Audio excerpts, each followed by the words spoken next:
ರೋಮಾಪುರದವರಿಗೆ ಬರೆದ ಪತ್ರಿಕೆ ಒಂದೊಂದು ಅಧ್ಯಾಯಗಳು ಕೂಡ ಬಹಳಷ್ಟು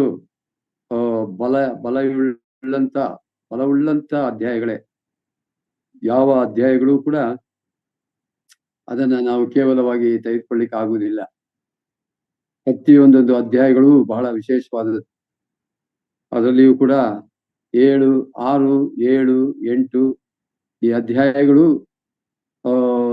ನಾವು ಒಂದು ವೇಳೆ ಪ್ರತಿ ದಿವಸ ನಾವು ಇದನ್ನ ಓದ್ತಾ ಬಂದ್ರೆ ಖಂಡಿತವಾಗಿಯೂ ನಾವು ಈ ವಾಕ್ಯಗಳ ಮುಖಾಂತರವಾಗಿ ನಾವು ಬಲ ಹೊಂದ್ತೇವೆ. ಇದರಲ್ಲಿ ಯಾವ ವಿಧವಾದ ಸಂದೇಹ ಇಲ್ಲ. ಒಂದು 28ನೇ ಅಧ್ಯಾಯ, ರೋಮ 8ನೇ ಅಧ್ಯಾಯ 28ನೇ ವರ್ಷದಿಂದ ನಾನು ಓದ್ತೇನೆ. 28ನೇ ವರ್ಷದಿಂದ ದಯಮಾಡಿ ಯಾರು ಓದ್ರಿ. 28ನೇ ವರ್ಷದಿಂದ. ಇದಲ್ಲದೆ ದೇವರ ಸಂಕಲ್ಪದ ಮೇರೆಗೆ ಕರೆಯಲ್ಪಟ್ಟು ಆತನನ್ನು ಪ್ರೀತಿಸುವವರ ಹಿತಕ್ಕಾಗಿ ಎಲ್ಲಾ ಕಾರ್ಯಗಳು ಅನುಕೂಲವಾಗುತ್ತವೆ ಎಂದು ನಮಗೆ ಗೊತ್ತದೆ. ಯಾಕೆಂದರೆ ದೇವರು ತನ್ನ ಮಗನಿಗೆ ಅನೇಕ ಮಂದಿ ಸಹೋದರರಿದ್ದು ಅವರಲ್ಲಿ ಆತನ ಹಿರಿಯವನಾಗಿರಬೇಕೆಂದು ಉದ್ದೇಶಿಸಿ ತಾನು ಯಾರನ್ನು ತನ್ನವರೆಂದು ಮೊದಲು ತಿಳಿದುಕೊಂಡನೋ ಅವರನ್ನು ತನ್ನ ಮಗನ ಸಾರೂಪ್ಯವುಳ್ಳವರಾಗುವುದಕ್ಕೆ ಮೊದಲೇ ನೇಮಿಸಿದನು. ಮತ್ತು ಯಾರನ್ನು ಮೊದಲು ನೇಮಿಸಿದನೋ ಅವರನ್ನು ಕರೆದನು, ಯಾರನ್ನು ಕರೆದನೋ ಅವರನ್ನು ನೀತಿವಂತರೆಂದು ನಿರ್ಣಯಿಸಿದನು, ಯಾರನ್ನು ನೀತಿವಂತರೆಂದು ನಿರ್ಣಯಿಸಿದ್ದನೋ ಅವರನ್ನು ಮಹಿಮಾ ಪದವಿಗೆ ಸೇರಿಸಿದನು. ಹಾಗಾದರೆ ಈ ವಿಷಯಗಳಲ್ಲಿ ನಾವು ಏನು ಹೇಳೋಣ? ದೇವರು ನಮ್ಮ ಕಡೆ ಇದ್ದಾರೆ, ನಮ್ಮನ್ನು ಎದುರಿಸುವರು ಯಾರು? ಇದ್ದಾರೆ, ನಮ್ಮನ್ನು ಎದುರಿಸುವವರು ಯಾರು? ಸ್ವಂತ ಮಗನನ್ನು ಉಳಿಸಿಕೊಳ್ಳದೆ ಆತನನ್ನು ನಮ್ಮೆಲ್ಲರಿಗೋಸ್ಕರ ಒಪ್ಪಿಸಿ ಕೊಟ್ಟನಲ್ಲ. ಮಗನನ್ನು ಕೊಟ್ಟ ಮೇಲೆ ಸಮಸ್ತವನ್ನು ನಮಗೆ ದಯಪಾಲಿಸದೆ ಇರುವನೇ? ದೇವರು ಆದುಕೊಂಡವರ ಮೇಲೆ ಯಾರು ತಪ್ಪು ಹೊರಿಸಾರು? ದೇವರು ನಮ್ಮನ್ನು ನೀತಿವಂತರೆಂದು ನಿರ್ಣಯಿಸುವನಾಗಿದ್ದಾನೆ. ಅಪರಾಧಿಗಳೆಂದು ನಿರ್ಣಯಿಸುವರು ಯಾರು? ಕ್ರಿಸ್ತ ಯೇಸು ಮರಣವನ್ನು ಹೊಂದಿದ್ದಲ್ಲದೆ ಜೀವಿತನಾಗಿ ಎದ್ದು ದೇವರ ಬಲಗಡೆಯಲ್ಲಿದ್ದು ನಮಗೋಸ್ಕರ ಬೇಡುವನಾಗಿದ್ದಾನೆ. ಕ್ರಿಸ್ತನು ಪ್ರೀತಿಯಿಂದ ನಮ್ಮನ್ನು ಅಗಲಿಸುವರು ಯಾರು? ಕಷ್ಟವೋ, ಸಂಕಟವೋ, ಹಿಂಸೆಯೋ, ಅನ್ನವಿಲ್ಲದಿರುವುದು, ವಸ್ತ್ರವಿಲ್ಲದಿರುವುದು, ಗಂಡಾಂತರವೋ, ಖಡ್ಗವೋ? ದೇವರೇ, ನಾವು ನಿನ್ನ ನಿಮಿತ್ತ ದಿನವೆಲ್ಲ ಕೊಲೆಗೆ ಗುರಿಯಾಗಿದ್ದೇವೆ, ಜನರು ನಮ್ಮನ್ನು ಕೊಯ್ಗುರಿಗಳಂತೆ ಎಣಿಸಿದ್ದಾರೆ ಎಂಬುದಾಗಿ ಬರೆದಿರುವಂತೆ ಆಗುತ್ತದಲ್ಲ. ಆದರೆ ನಮ್ಮನ್ನು ಪ್ರೀತಿಸಿದಾತನ ಮೂಲಕವಾಗಿ ನಾವು ಎಲ್ಲ ವಿಷಯಗಳಲ್ಲಿ ಪೂರ್ಣ ಜಯಶಾಲಿಗಳಾಗುತ್ತೇವೆ. ಹೇಗೆಂದರೆ ಮರಣವಾಗಲಿ ಜೀವವಾಗಲಿ, ದೇವದೂತರಾಗಲಿ ದುರಾತ್ಮಗಳಾಗಲಿ, ಈಗಿನ ಸಂಗತಿಗಳಾಗಲಿ ಮುಂದಿನ ಸಂಗತಿಗಳಾಗಲಿ, ಮಹತ್ವಗಳಾಗಲಿ ಮೇಲಣ ಲೋಕವಾಗಲಿ ಕೆಳಗಣ ಲೋಕವಾಗಲಿ ಬೇರೆ ಯಾವ ಸೃಷ್ಟಿಯಾಗಲಿ ನಮ್ಮನ್ನು ನಮ್ಮ ಕರ್ತನಾದ ಯೇಸು ಕ್ರಿಸ್ತನಲ್ಲಿ ತೋರಿ ಬಂದ ದೇವರ ಪ್ರೀತಿಯಿಂದ ಅಗಲಿಸಲಾರವೆಂದು ನನಗೆ ನಿಶ್ಚಯ ಉಂಟು. ಇಲ್ಲಿ ನೋಡೋಣ. ರೋಮಾಪುರದವರಿಗೆ ಬರೆದ ಪತ್ರಿಕೆ 8ನೇ ಅಧ್ಯಾಯ ನಾವು ಈ ಕಡೆ ಭಾಗ ನಾವು ಓದುತ್ತಾ ಬರುವಾಗ ಇಲ್ಲಿ ಕರ್ತನು ದೇವರು ನಮಗೆ 2 ಬಲವಾದಂತ ಸೆಕ್ಯೂರಿಟಿಗಳನ್ನ ನಮಗೆ ಕೊಟ್ಟಿದ್ದಾನೆ. 2 ಸೆಕ್ಯೂರಿಟಿ. ಸಾಮಾನ್ಯವಾಗಿ ಸೆಕ್ಯೂರಿಟಿಗಳನ್ನ ಇಟ್ಕೊಳ್ಳುವಂಥದ್ದನ್ನು ನಾವು ನೋಡ್ತೇವೆ. ಕೆಲವು ಮನೆಗಳಲ್ಲಿ, ಕೆಲವು ಕಂಪನಿಗಳಲ್ಲಿ ಸೆಕ್ಯೂರಿಟಿಗಳು ಇರ್ತಾರೆ. ಆ ಸೆಕ್ಯೂರಿಟಿಗಳು ಹೊರಗಡೆಯಿಂದ ಯಾರಾದರೂ ಬಂದರೆ ಅವರ ಸೆಕ್ಯೂರಿಟಿಗಳ ಪರ್ಮಿಷನ್ ಇಲ್ಲದೆ ಅವರು ಒಳಗೆ ಬರುವುದಕ್ಕಾಗುವುದಿಲ್ಲ. ಅಥವಾ ಏನೋ ಸಂಗತಿಗಳು ಇದ್ರೆ ಅದೇ ಕನ್ಸಿಡರ್ ಮಾಡಬೇಕಾಗಿ ಬರ್ತದೆ. ಒಟ್ಟಿನಲ್ಲಿ ಅವರು ಬಾಗಿಲನ್ನು, ಕಂಪನಿಯ ಬಾಗಿಲನ್ನು ಅವರು ಕಾಯುವಂತವರು ಅವರು ಆಗಿರ್ತಾರೆ. ನೋಡ್ರಿ, ಅದೇ ಮೇರೆಗೆ ದೇವರು ನಮಗೆ 2 ಬಲವಾದಂತ ಸೆಕ್ಯೂರಿಟಿ ಕೊಟ್ಟಿದ್ದಾನೆ. ಈ ರೋಮಪತ್ರಿಕೆ 8ನೇ ಅಧ್ಯಾಯದಲ್ಲಿ ನಾವು ಓದುತ್ತೇವೆ. ಅದು ನಾವು 26ನೇ ವರ್ಷದಿಂದ ಓದುವಾಗ ನಮಗೆ ಅರ್ಥವಾಗ್ತದೆ. ನೋಡ್ರಿ, ಹಾಗೆ ಪವಿತ್ರಾತ್ಮನು ಸಹ ನಮ್ಮ ಅಶಕ್ತಿಯನ್ನು ನೋಡಿ ಸಹಾಯ ಮಾಡುತ್ತಾನೆ. ಹೇಗೆಂದ್ರೆ, ನಾವು ತಕ್ಕ ಪ್ರಕಾರ ಏನು ಬೇಡಿಕೊಳ್ಳಬೇಕೋ ನಮಗೆ ಗೊತ್ತಿಲ್ಲದಿದ್ದರಿಂದ ಪವಿತ್ರಾತ್ಮನು ತಾನೇ ಮಾತಿಲ್ಲದಂತ ನರಳಾಟದಿಂದ ನಮಗೋಸ್ಕರ ಬೇಡಿಕೊಳ್ಳುತ್ತಾನೆ. ಇಲ್ಲಿ ನಾವು ನೋಡ್ತೇವೆ, ಪರಿಶುದ್ಧಾತ್ಮನು ನಮಗೋಸ್ಕರವಾಗಿ ಬೇಡ್ಕೊಳ್ತಾನೆ. ಈಗ ಈ ಪರಿಶುದ್ಧಾತ್ಮನು ಎಲ್ಲಿದ್ದಾನೆ? ನಮ್ಮ ಹೃದಯಗಳಲ್ಲಿ ಇದ್ದಾನೆ. ಆದ್ರೆ ಆತನು ಏನ್ ಮಾಡ್ತಾ ಇದ್ದಾನೆ? ಆತನು ಸೇವೆ ಮಾಡ್ತಾ ಇದ್ದಾನೆ, ಕೆಲಸ ಮಾಡ್ತಾ ಇದ್ದಾನೆ. ಏನ್ ಕೆಲಸ ಮಾಡ್ತಾ ಇದ್ದಾನೆ? ಆತನು ನಮಗೋಸ್ಕರವಾಗಿ ಆತನು ಬೇಡಿಕೊಳ್ತಾ ಇದ್ದಾನಂತೆ. ಹಾಗೆ ಪವಿತ್ರಾತ್ಮನು ಸಹ ನಮ್ಮ ಅಶಕ್ತಿಯನ್ನು ನೋಡಿ ಸಹಾಯ ಮಾಡ್ತಾನೆ. ಹೇಗೆಂದ್ರೆ, ನಾವು ತಕ್ಕ ಪ್ರಕಾರ ಏನ್ ಬೇಡ್ಕೊಳ್ಬೇಕೋ ನಮಗೆ ಗೊತ್ತಿಲ್ಲದ್ರಿಂದ ಖಂಡಿತವಾಗಿಯೂ ಸತ್ಯವಾದಂತಹ ಒಂದು ಮಾತು. ನಾವು ಪ್ರಾರ್ಥನೆ ಮಾಡ್ತೇವೆ ನಿಜವೇ, ಆದ್ರೆ ಏನ್ ಬೇಡ್ಕೊಳ್ಬೇಕು, ಹೇಗೆ ಬೇಡ್ಕೊಳ್ಬೇಕು ಎಂಬಂಥದ್ದು ನಮಗೆ ಗೊತ್ತಿಲ್ಲ. ಅದಕ್ಕೋಸ್ಕರವಾಗಿ ಪರಿಶುದ್ಧಾತ್ಮನು ನಮ್ಮಲ್ಲಿ ಇದ್ದಾನೆ. ಆ ಪರಿಶುದ್ಧಾತ್ಮನು ನಮಗೋಸ್ಕರವಾಗಿ ಆತನು ಬೇಡ್ಕೊಳ್ತಾನಂತೆ. ನಾವು ತಕ್ಕ ಪ್ರಕಾರ ಏನು ಬೇಡಿಕೊಳ್ಳಬೇಕೋ ನಮಗೆ ಗೊತ್ತಿಲ್ಲದ್ರಿಂದ ಪವಿತ್ರಾತ್ಮನು ತಾನೇ ಮಾತಿಲ್ಲದಂತ ನರಳಾಟದಿಂದ ನಮಗೋಸ್ಕರ ಬೇಡಿಕೊಳ್ಳುತ್ತಾನೆ. ಪರಿಶುದ್ಧಾತ್ಮನ ಕಾರ್ಯ ಬಹಳಷ್ಟು ನಮ್ಮ ಜೀವಿತದಲ್ಲಿ ಆತನು ಮಾಡ್ತಾ ಇದ್ದಾನೆ. ನಮ್ಮ ಕರ್ತನಾಗಿರುವಂತಹ ಯೇಸು ಕ್ರಿಸ್ತನು ಈ ಭೂಮಿಯಲ್ಲಿ ಇಲ್ಲ, ಆತನು ಪರಲೋಕದಲ್ಲಿದ್ದಾನೆ. ನಮ್ಮ ಕರ್ತನು ಆತನು ಸತ್ತೋಳದ ಜೀವಿತನಾಗಿ ಎದ್ದು ಈಗ ಪರಲೋಕದಲ್ಲಿ ದೇವರ ಬಲಗಡೆಯಲ್ಲಿ ಆತನು ಇದ್ದಾನೆ. ಆದ್ರೆ ಏನ್ ಮಾಡ್ತಾ ಇದ್ದಾನೆ ಅಲ್ಲಿ? ನಮ್ಮ ನಮ್ಮ ಕರ್ತನು ಏನ್ ಮಾಡ್ತಾ ಇದ್ದಾನೆ? ಆತನು ನಮಗೋಸ್ಕರವಾಗಿ ಬೇಡ್ಕೊಳ್ತಾ ಇದ್ದಾನೆ. ನೋಡ್ರಿ, ಎಂತ ಒಂದು ಬಲವಾದಂತ ಸೆಕ್ಯೂರಿಟಿ ನಮಗೆ. ಈ ಭೂಮುಖದಲ್ಲಿ ಪರಿಶುದ್ಧಾತ್ಮನು ನಮಗಾಗಿ ಬೇಡ್ತಾ ಇದ್ದಾನೆ. ಪರಲೋಕದಲ್ಲಿ ಕರ್ತನಾಗಿರುವಂತಹ ಯೇಸು ಕ್ರಿಸ್ತನು ನಮಗೋಸ್ಕರವಾಗಿ ತಂದೆಯ ಬಲಗಡೆಯಲ್ಲಿ ಕೂತ್ಕೊಂಡು ನಮಗೋಸ್ಕರವಾಗಿ ಬೇಡ್ತಾ ಇದ್ದಾನೆ. ಎರಡೂ ಕಡೆಯಿಂದ ನಮಗೆ ವಿಶೇಷವಾದಂತಹ ಬಲ, ಆತ್ಮೀಕವಾದಂತ ಬಲವನ್ನ ದೇವರು ನಮಗೆ ಅನುಗ್ರಹಿಸ್ತಾ ಇದ್ದಾನೆ. ನಮಗ್ ಗೊತ್ತೇ ಇಲ್ಲ. ನೋಡ್ರಿ, ನಮಗ್ ಗೊತ್ತೇ ಇಲ್ಲ. ಎಷ್ಟೋ ಸಾರಿ ಈ ಒಂದು ಸತ್ಯಗಳು ಗೊತ್ತಿಲ್ಲದೆ ನಮ್ಮ ಸ್ವಂತ ಬಲದ ಮೇಲೆ ನಾವು ಹತ್ಕೊಳ್ತೇವೆ. ಸ್ವಂತ ಬಲ ಅದು ಯಾವುದಕ್ಕೂ ಬರುವುದಿಲ್ಲ. ದೇವರು ಸಂಸೋನನಿಗೆ ಅವನಿಗೆ ಶಾರೀರಿಕವಾದ ಬಲವನ್ನು ಕೊಟ್ಟ. ಆದ್ರೆ ಅವನು ಪಾಪದಲ್ಲಿ ಬಿದ್ದು ಅದನ್ನ ಕೆಡಿಸ್ಕೊಂಡ, ಹಾಳು ಮಾಡ್ಕೊಂಡ್ಬಿಟ್ಟ. ಇವಾಗ ನಾವು ಕೂಡ ಹಾಗೆ ಮಾಡ್ಕೊಳ್ತೇವೆ, ನಮಗ್ ಗೊತ್ತಾಗುವುದಿಲ್ಲ. ಅದಕ್ಕೋಸ್ಕರವಾಗಿ ದೇವರು ನಮಗೆ ಈ ಭೂಮುಖದಲ್ಲಿ ಪರಿಶುದ್ಧಾತ್ಮನು ನಮಗೆ ಕೊಟ್ಟಿದ್ದಾನೆ. ಈ ಪರಿಶುದ್ಧಾತ್ಮನು ನಮ್ಮೊಳಗೆ ಆತನು ವಾಸ ಮಾಡ್ತಾ ಇದ್ದಾನೆ. ಹೇಗೆ ವಾಸ ಮಾಡ್ತಾ ಇದ್ದಾನೆ? ಯಾವಾಗ್ಲಿಂದ ವಾಸ ಮಾಡ್ತಾ ಇದ್ದಾನೆ ಪರಿಶುದ್ಧಾತ್ಮನು? ಯಾವಾಗ ನಾವು ದೇವರ ಕಡೆ ತಿರುಗಿಕೊಂಡು ಕರ್ತನಾಗಿರುವಂತಹ ಯೇಸು ಕ್ರಿಸ್ತನನ್ನು ನಮ್ಮ ಸ್ವಂತ ರಕ್ಷಕನನ್ನಾಗಿ ಅಂಗೀಕಾರ ಮಾಡಿಕೊಂಡೆವೋ, ಯಥಾರ್ಥವಾಗಿ ಕ್ರಿಸ್ತನನ್ನು ನಾವು ಅಂಗೀಕಾರ ಮಾಡಿಕೊಂಡೆವೋ, ಆ ಕ್ಷಣದಿಂದ ಪರಿಶುದ್ಧಾತ್ಮನು ಬಂದು ನಮ್ಮಲ್ಲಿ ನೆಲೆಸಿದ್ದಾನೆ. ನಮ್ಮಲ್ಲಿ ಆತನು ವಾಸ ಮಾಡ್ತಾ ಇದ್ದಾನೆ ಪರಿಶುದ್ಧಾತ್ಮನು.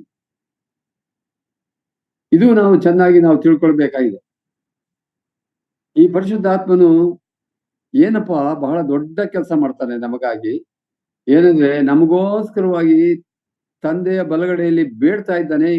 ಯಾಕೆ ಬೇಡ್ತಾ ಇದ್ದಾನೆ ಅಂದ್ರೆ, ನಾವು ಏನು ತಕ್ಕ ಸಮಯಕ್ಕೆ ಏನ್ ಬೇಡ್ಕೊಳ್ಬೇಕೋ ನಮಗೆ ಗೊತ್ತಿಲ್ಲ. ಆದ್ರಿಂದ ಪರಿಶುದ್ಧಾತ್ಮನು ನಮಗಾಗಿ ಬೇಡ್ಕೊಳ್ತಾನೆ. ಪರಿಶುದ್ಧಾತ್ಮನು ಬಹಳಷ್ಟು ಕೆಲಸಗಳನ್ನ ಈ ಭೂಲೋಕದಲ್ಲಿ ನಮಗಾಗಿ ಆತನು ಮಾಡ್ತಾ ಇದ್ದ. ಅದನ್ನ ನಾವು ತಿಳ್ಕೊಳ್ಬೇಕು, ಅರ್ಥ ಮಾಡ್ಕೊಳ್ಬೇಕಾಗಿದೆ.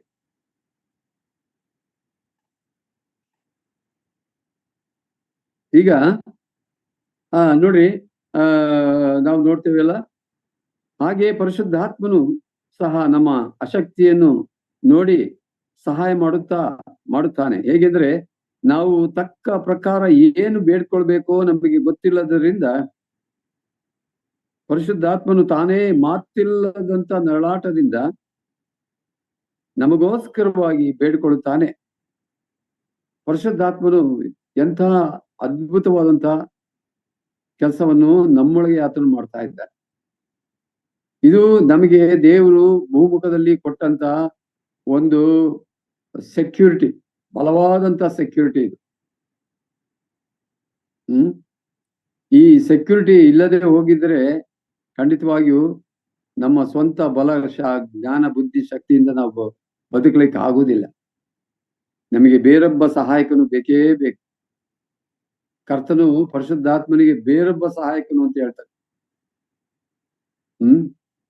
ಅಂದ್ರೆ ಇದು ಅರ್ಥವೇನಂತ ಹೇಳುವಾಗ, ನಮ್ಮ ಕರ್ತನಾಗಿರುವಂತಹ ಯೇಸು ಕ್ರಿಸ್ತನ ಸ್ಥಾನದಲ್ಲಿ ಪರಿಶುದ್ಧಾತ್ಮನ ನಮಗೆ ಕೊಟ್ಟು ಆ ಪರಿಶುದ್ಧಾತ್ಮನ ಮುಖಾಂತರವಾಗಿ ನಮ್ಮನ್ನು ಬಲಪಡಿಸ್ತಾ ಇದ್ದಾನೆ, ನಡೆಸ್ತಾ ಇದ್ದಾನೆ, ನಮ್ಮನ್ನು ಎಚ್ಚರಿಸ್ತಾ ಇದ್ದಾನೆ. ನಮಗೆ ಪರಿಶುದ್ಧಾತ್ಮನು ಬೋಧನೆ ಮಾಡ್ತಾ ಇದ್ದಾನೆ. ಎಷ್ಟೋ ಸಾರಿ ನಾವು ಬೋಧನೆ ಮಾಡ್ತೇವಲ್ವೇ, ಆದ್ರೆ ನಮ್ಮ ಬೋಧನೆಗಿಂತ ಪರಿಶುದ್ಧಾತ್ಮನು ತಾನೇ ನಮ್ಮೊಳಗೆ ಇದ್ದುಕೊಂಡು ನಮಗಾಗಿ ಆತನು ಬೋಧಿಸುವಂತವನು ಆಗಿದ್ದಾನೆ. ಯಾಕೆಂದ್ರೆ ಪರಿಶುದ್ಧಾತ್ಮನು ನಮಗೆ ಒಳ್ಳೆಯ ಅತ್ಯುತ್ತಮವಾದಂತ ಒಬ್ಬ ಬೋಧಕ. ಪರಿಶುದ್ಧಾತ್ಮನೊಬ್ಬ ಬೋಧಕನಾಗಿದ್ದಾನೆ. ಆತನು ಬೋಧಿಸುವಾಗ ಆತನ ಸ್ವರವನ್ನ ಕೇಳುವಂತ ಒಂದು ಒಂದು ಯೋಗ್ಯತೆ ನಮ್ಮಲ್ಲಿ ಇರಬೇಕು. ಪರಿಶುದ್ಧಾತ್ಮನು ಎಷ್ಟೋ ಸಾರಿ ಬೋಧಿಸ್ತಲೇ ಇರ್ತಾನೆ. ಪರಿಶುದ್ಧಾತ್ಮನು ಎಷ್ಟೋ ಸಾರಿ ಮಾತಾಡ್ತಾನೆ, ನಮ್ ಜೊತೆಯಲ್ಲಿ ಮಾತಾಡ್ತಲೇ ಇರ್ತಾನೆ. ಆದ್ರೆ ಆತನ ಸ್ವರ ನಾವು ಕೇಳಿಸ್ಕೊಳ್ದಿಲ್ಲ. ಯಾಕೆ ಕೇಳಿಸ್ಕೊಳ್ದಿಲ್ಲ? ಯಾಕೆಂದ್ರೆ ನಮ್ಮಲ್ಲಿ ಬರೀ ಈ ಭೌಮಿಕವಾದ ಸಂಗತಿಗಳಲ್ಲೇ ನಾವು ತಲ್ಲೀನರಾಗಿದ್ಬಿಡ್ತೇವೆ. ಆತ್ಮೀಕ ಸಂಗತಿಗಳು ನಮಗೆ ಗೊತ್ತಾಗುವುದಿಲ್ಲ, ಕೇಳುವುದೂ ಇಲ್ಲ. ಇದು ಬಹಳ ನಮಗೆ ಆಗ್ತಾ ಇರ್ತಕ್ಕಂಥ ಒಂದು ದೊಡ್ಡ ನಷ್ಟ ಇದು. ಪರಿಶುದ್ಧಾತ್ಮನು ನಮಗೆ ಬೋಧಿಸ್ತಲೇ ಇರ್ತಾನೆ. ಒಂದು ವೇಳೆ ಒಬ್ಬ ಬೋಧಕನು ಭಾನುವಾರಗಳಲ್ಲಿ ಸಭೆಗಳಲ್ಲಿ ಬೋಧಿಸ್ತಾನೆ. ಬೋಧಕರಿದ್ದಾರೆ ನಮಗೆ. ಆ ಬೋಧಕರನ್ನ ನಾವು ಅವ್ರನ್ನ ಇನ್ವೈಟ್ ಮಾಡ್ತೇವೆ, ಬೋಧಿಸ್ರಿ ಅಂತ. ಅವ್ರು ಬಂದು ಬೋಧನೆ ಮಾಡ್ತಾರೆ. ಬಟ್ ಆಕ್ಚುಯಲ್ ಆಗಿ ಬೋಧನೆ ಮಾಡುವಂಥವ್ರು ಅವರಲ್ಲ. ಅವರ ಸ್ಥಾನದಲ್ಲಿ ಪರಿಶುದ್ಧಾತ್ಮನು ಬೋಧಿಸುವಂತವನು ಆಗಿರ್ತಾನೆ. ಇದು ಬಹಳ ವಿಶೇಷವಾದಂತಹ ಒಂದು ಸಂಗತಿ. ಈ ಪರಿಶುದ್ಧಾತ್ಮನು ಬೋಧಿಸುವಾಗ ಅವನ ಪರಿಶುದ್ಧಾತ್ಮನ ಸ್ವರವನ್ನ ಕೇಳಿ ಅದನ್ನ ಹೊಂದಿಕೊಳ್ಳುವಂಥದ್ದು ಬಹಳ ಅದ್ಭುತವಾದದ್ದು. ಆ ಒಂದು ಮಟ್ಟಕ್ಕೆ, ಆತ್ಮೀಕವಾದಂತಹ ಒಂದು ಮಟ್ಟಕ್ಕೆ ನಾವು ತಲುಪಬೇಕು.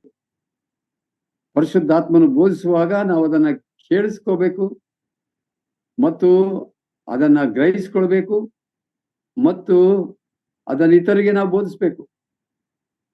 ಇನ್ನೊಂದು ಮಾತಿನಲ್ಲಿ ಹೇಳುವುದಾದ್ರೆ, ಇವಾಗ ನಾವು ಬೋಧಿಸ್ತೇವೆ ನಿಜವೇ, ಆದ್ರೆ ಬೋಧಿಸುವಂತವ್ರು ನಾವಲ್ಲ, ಪರಿಶುದ್ಧಾತ್ಮನೇ ಬೋಧಿಸುವಂಥದ್ದು.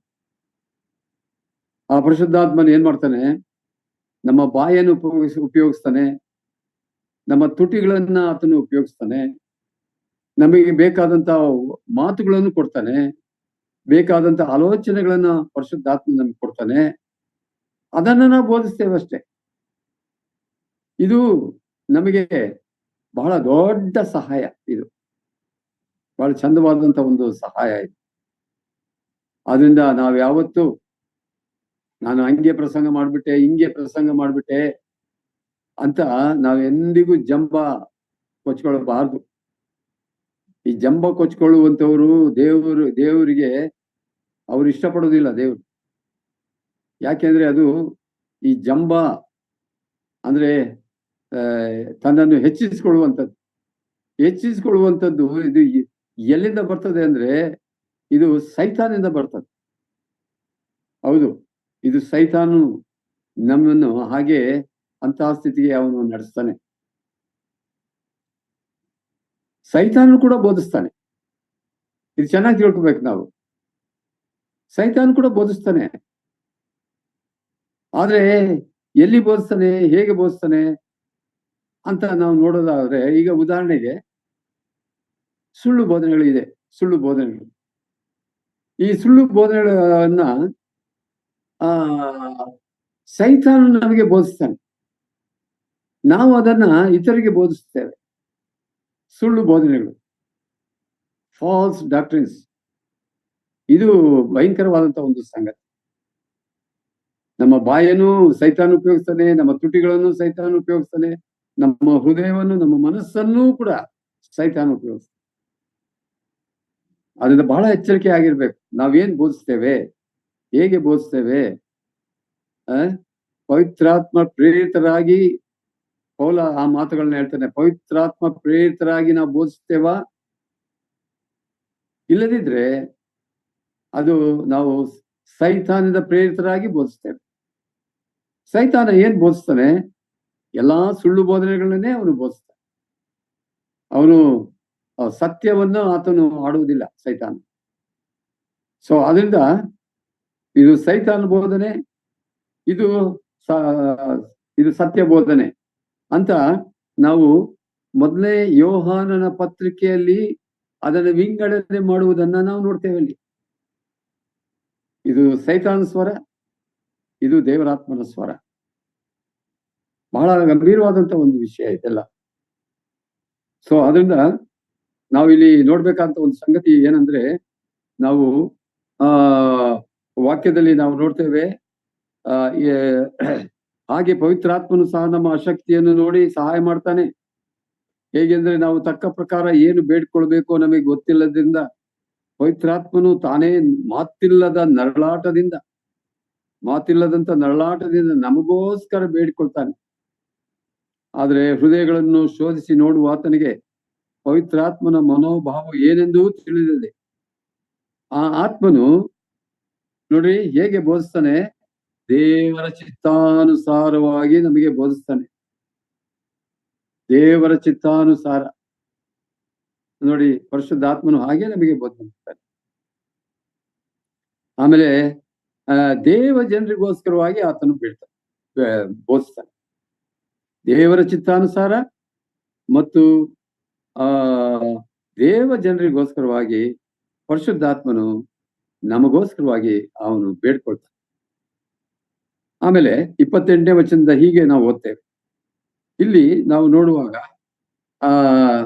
ಇದಲ್ಲದೆ ದೇವರ ಸಂಕಲ್ಪದ ಮೇರೆಗೆ ಕರೆಯಲ್ಪಟ್ಟು ಆತನನ್ನು ಪ್ರೀತಿಸುವವರ ಹಿತಕ್ಕಾಗಿ ಎಲ್ಲಾ ಕಾರ್ಯಗಳು ಅನುಕೂಲವಾಗುತ್ತವೆ ಎಂದು ನಮಗೆ ಗೊತ್ತದೆ.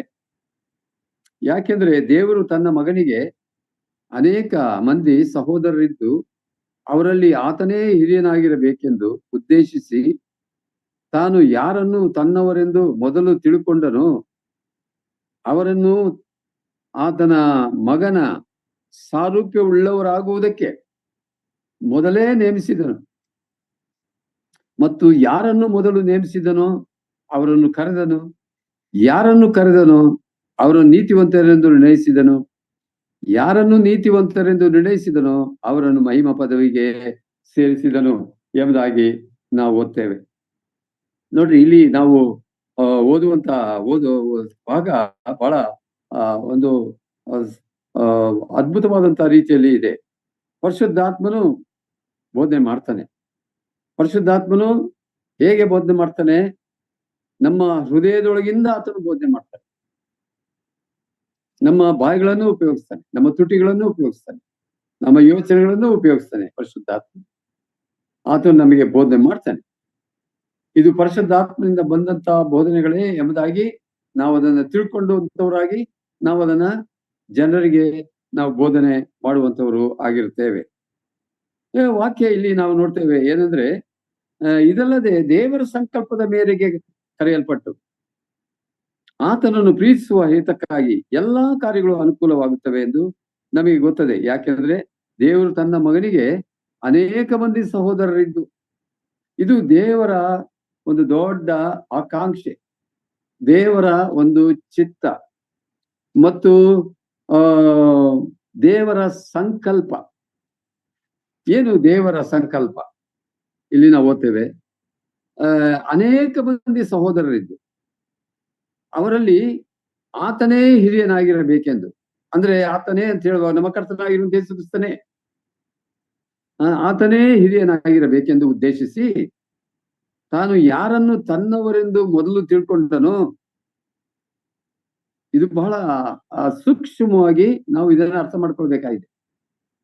ತಾನು ಯಾರನ್ನು ತನ್ನವರೆಂದು ಮೊದಲು ತಿಳ್ಕೊಂಡನೋ, ಯಾರು? ದೇವರು, ತಂದೆಯಾದಂತ ದೇವರು. ಯಾರನ್ನು ತಿಳ್ಕೊಂಡ? ನಮ್ಮನ್ನ ತಿಳ್ಕೊಂಡ. ಯಾವಾಗ ತಿಳ್ಕೊಂಡ? ಯಾವಾಗ ನಮ್ಮನ್ನು ತಿಳ್ಕೊಂಡ? ಆತನು ಆದಿಯಲ್ಲೇ ನಮ್ಮನ್ನು ತಿಳ್ಕೊಂಡ.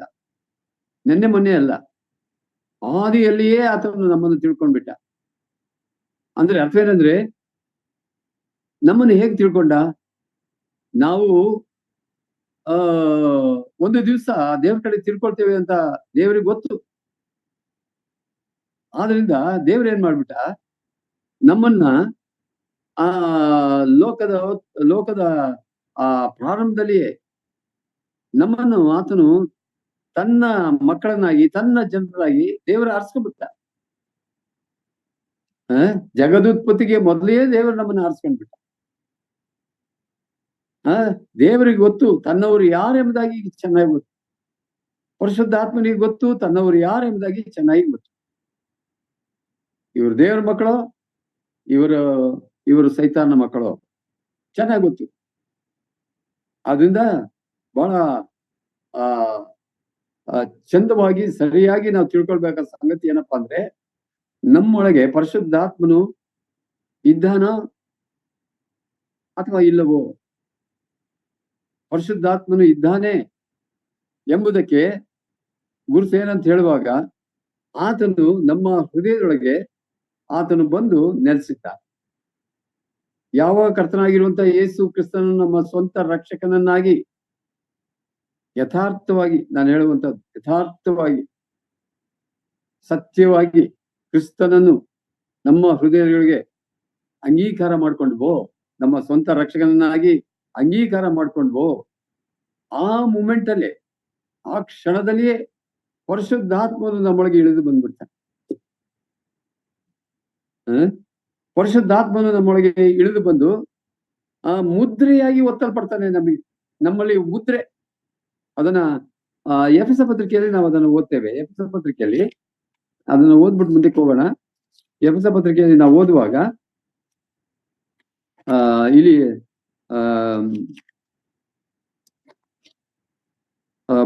ಮೊದಲನೇ ಅಧ್ಯಾಯ, ಎಫೆಸ ಪತ್ರಿಕೆ ಮೊದಲನೇ ಅಧ್ಯಾಯ 12ನೇ ವಚನದಿಂದ, ದೇವರು ತನ್ನ ಸಂಕಲ್ಪದ ಮೇರೆಗೆ ನಮ್ಮನ್ನು ಆದಿಯಲ್ಲೇ ಆರಿಸಿಕೊಂಡನು, ನಿಮ್ಮ ರಕ್ಷಣೆಯ ವಿಷಯವಾದ ಸುವಾರ್ತೆ ಎಂಬ ಸತ್ಯವಾಕ್ಯವನ್ನು ಕೇಳಿ ಕ್ರಿಸ್ತನಲ್ಲಿ ನಂಬಿಕೆ ಇಟ್ಟವರಾದ ನೀವು ಸಹ ವಾಗ್ದಾನ ಮಾಡಲ್ಪಟ್ಟ ಪವಿತ್ರಾತ್ಮನೆಂಬ ಮುದ್ರೆಯನ್ನು ಹೊಂದಿದಿರಿ. ನೋಡಿ, ಇದು ಬಹಳ ಗಂಭೀರವಾದಂತ ವಿಷಯ, ಸತ್ಯವಾದಂತಹ ಒಂದು ಮಾತು. ಪರಿಶುದ್ಧಾತ್ಮನು ಯಾವಾಗ ನಮ್ಮೊಳಗೆ ಬಂದ? ಯಾವಾಗ ಬಂದ? ದೇವರು ಯಾವಾಗ ನಮ್ಮನ್ನು ಆರಿಸಿಕೊಂಡನೋ, ತನ್ನವರನ್ನಾಗಿ, ತನ್ನ ಮಕ್ಕಳನ್ನಾಗಿ ಆರಿಸಿಕೊಂಡನೋ, ಮತ್ತು ಯಾವಾಗ ಕರ್ತನಾಗಿರುವಂತ ಯೇಸು ಕ್ರಿಸ್ತನನ್ನ ಸ್ವಂತ ರಕ್ಷಕನಾಗಿ ನಾವು ಅರಿಕೆ ಮಾಡಿದೆವೋ, ಆ ಕ್ಷಣದಲ್ಲಿಯೇ ಪರಿಶುದ್ಧಾತ್ಮನು ನಮ್ಮೊಳಗೆ ಆತನು ಬಂದು ನೆಲೆಸಿದ. ಹೇಗೆ ನೆಲೆಸಿದಂತೆ? ವಾಕ್ಯ ಹೀಗೆ ಹೇಳ್ತದೆ, ನಿಮ್ಮ ರಕ್ಷಣೆಯ ವಿಷಯವಾದ ಸುವಾರ್ತೆ ಎಂಬ ಸತ್ಯ ವಾಕ್ಯವನ್ನು ಕೇಳಿ ಕ್ರಿಸ್ತನಲ್ಲಿ ನಂಬಿಕೆ ಇಟ್ಟವರಾದ ನೀವು ಸಹ ವಾಗ್ದಾನ ಮಾಡಲ್ಪಟ್ಟ ಪವಿತ್ರಾತ್ಮನೆಂಬ ಮುದ್ರೆಯನ್ನು ಹೊಂದಿದ್ದೀರಿ.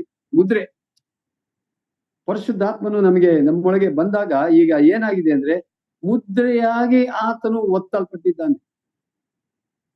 ಯಾವ ಮುದ್ರೆ? ಇದು ಯಾವ ಮುದ್ರೆ? ಪೋಸ್ಟ್ ಆಫೀಸ್ ನಲ್ಲಿ ಇದೆಯಲ್ಲ ಮುದ್ರೆ, ಆ ಮುದ್ರೆ ಅಲ್ಲ ಇದು. ಇದು ಯಾವ ಮುದ್ರೆ ಅಂದ್ರೆ ದೇವರ ಮುದ್ರೆ. ದೇವರ ಮುದ್ರೆ.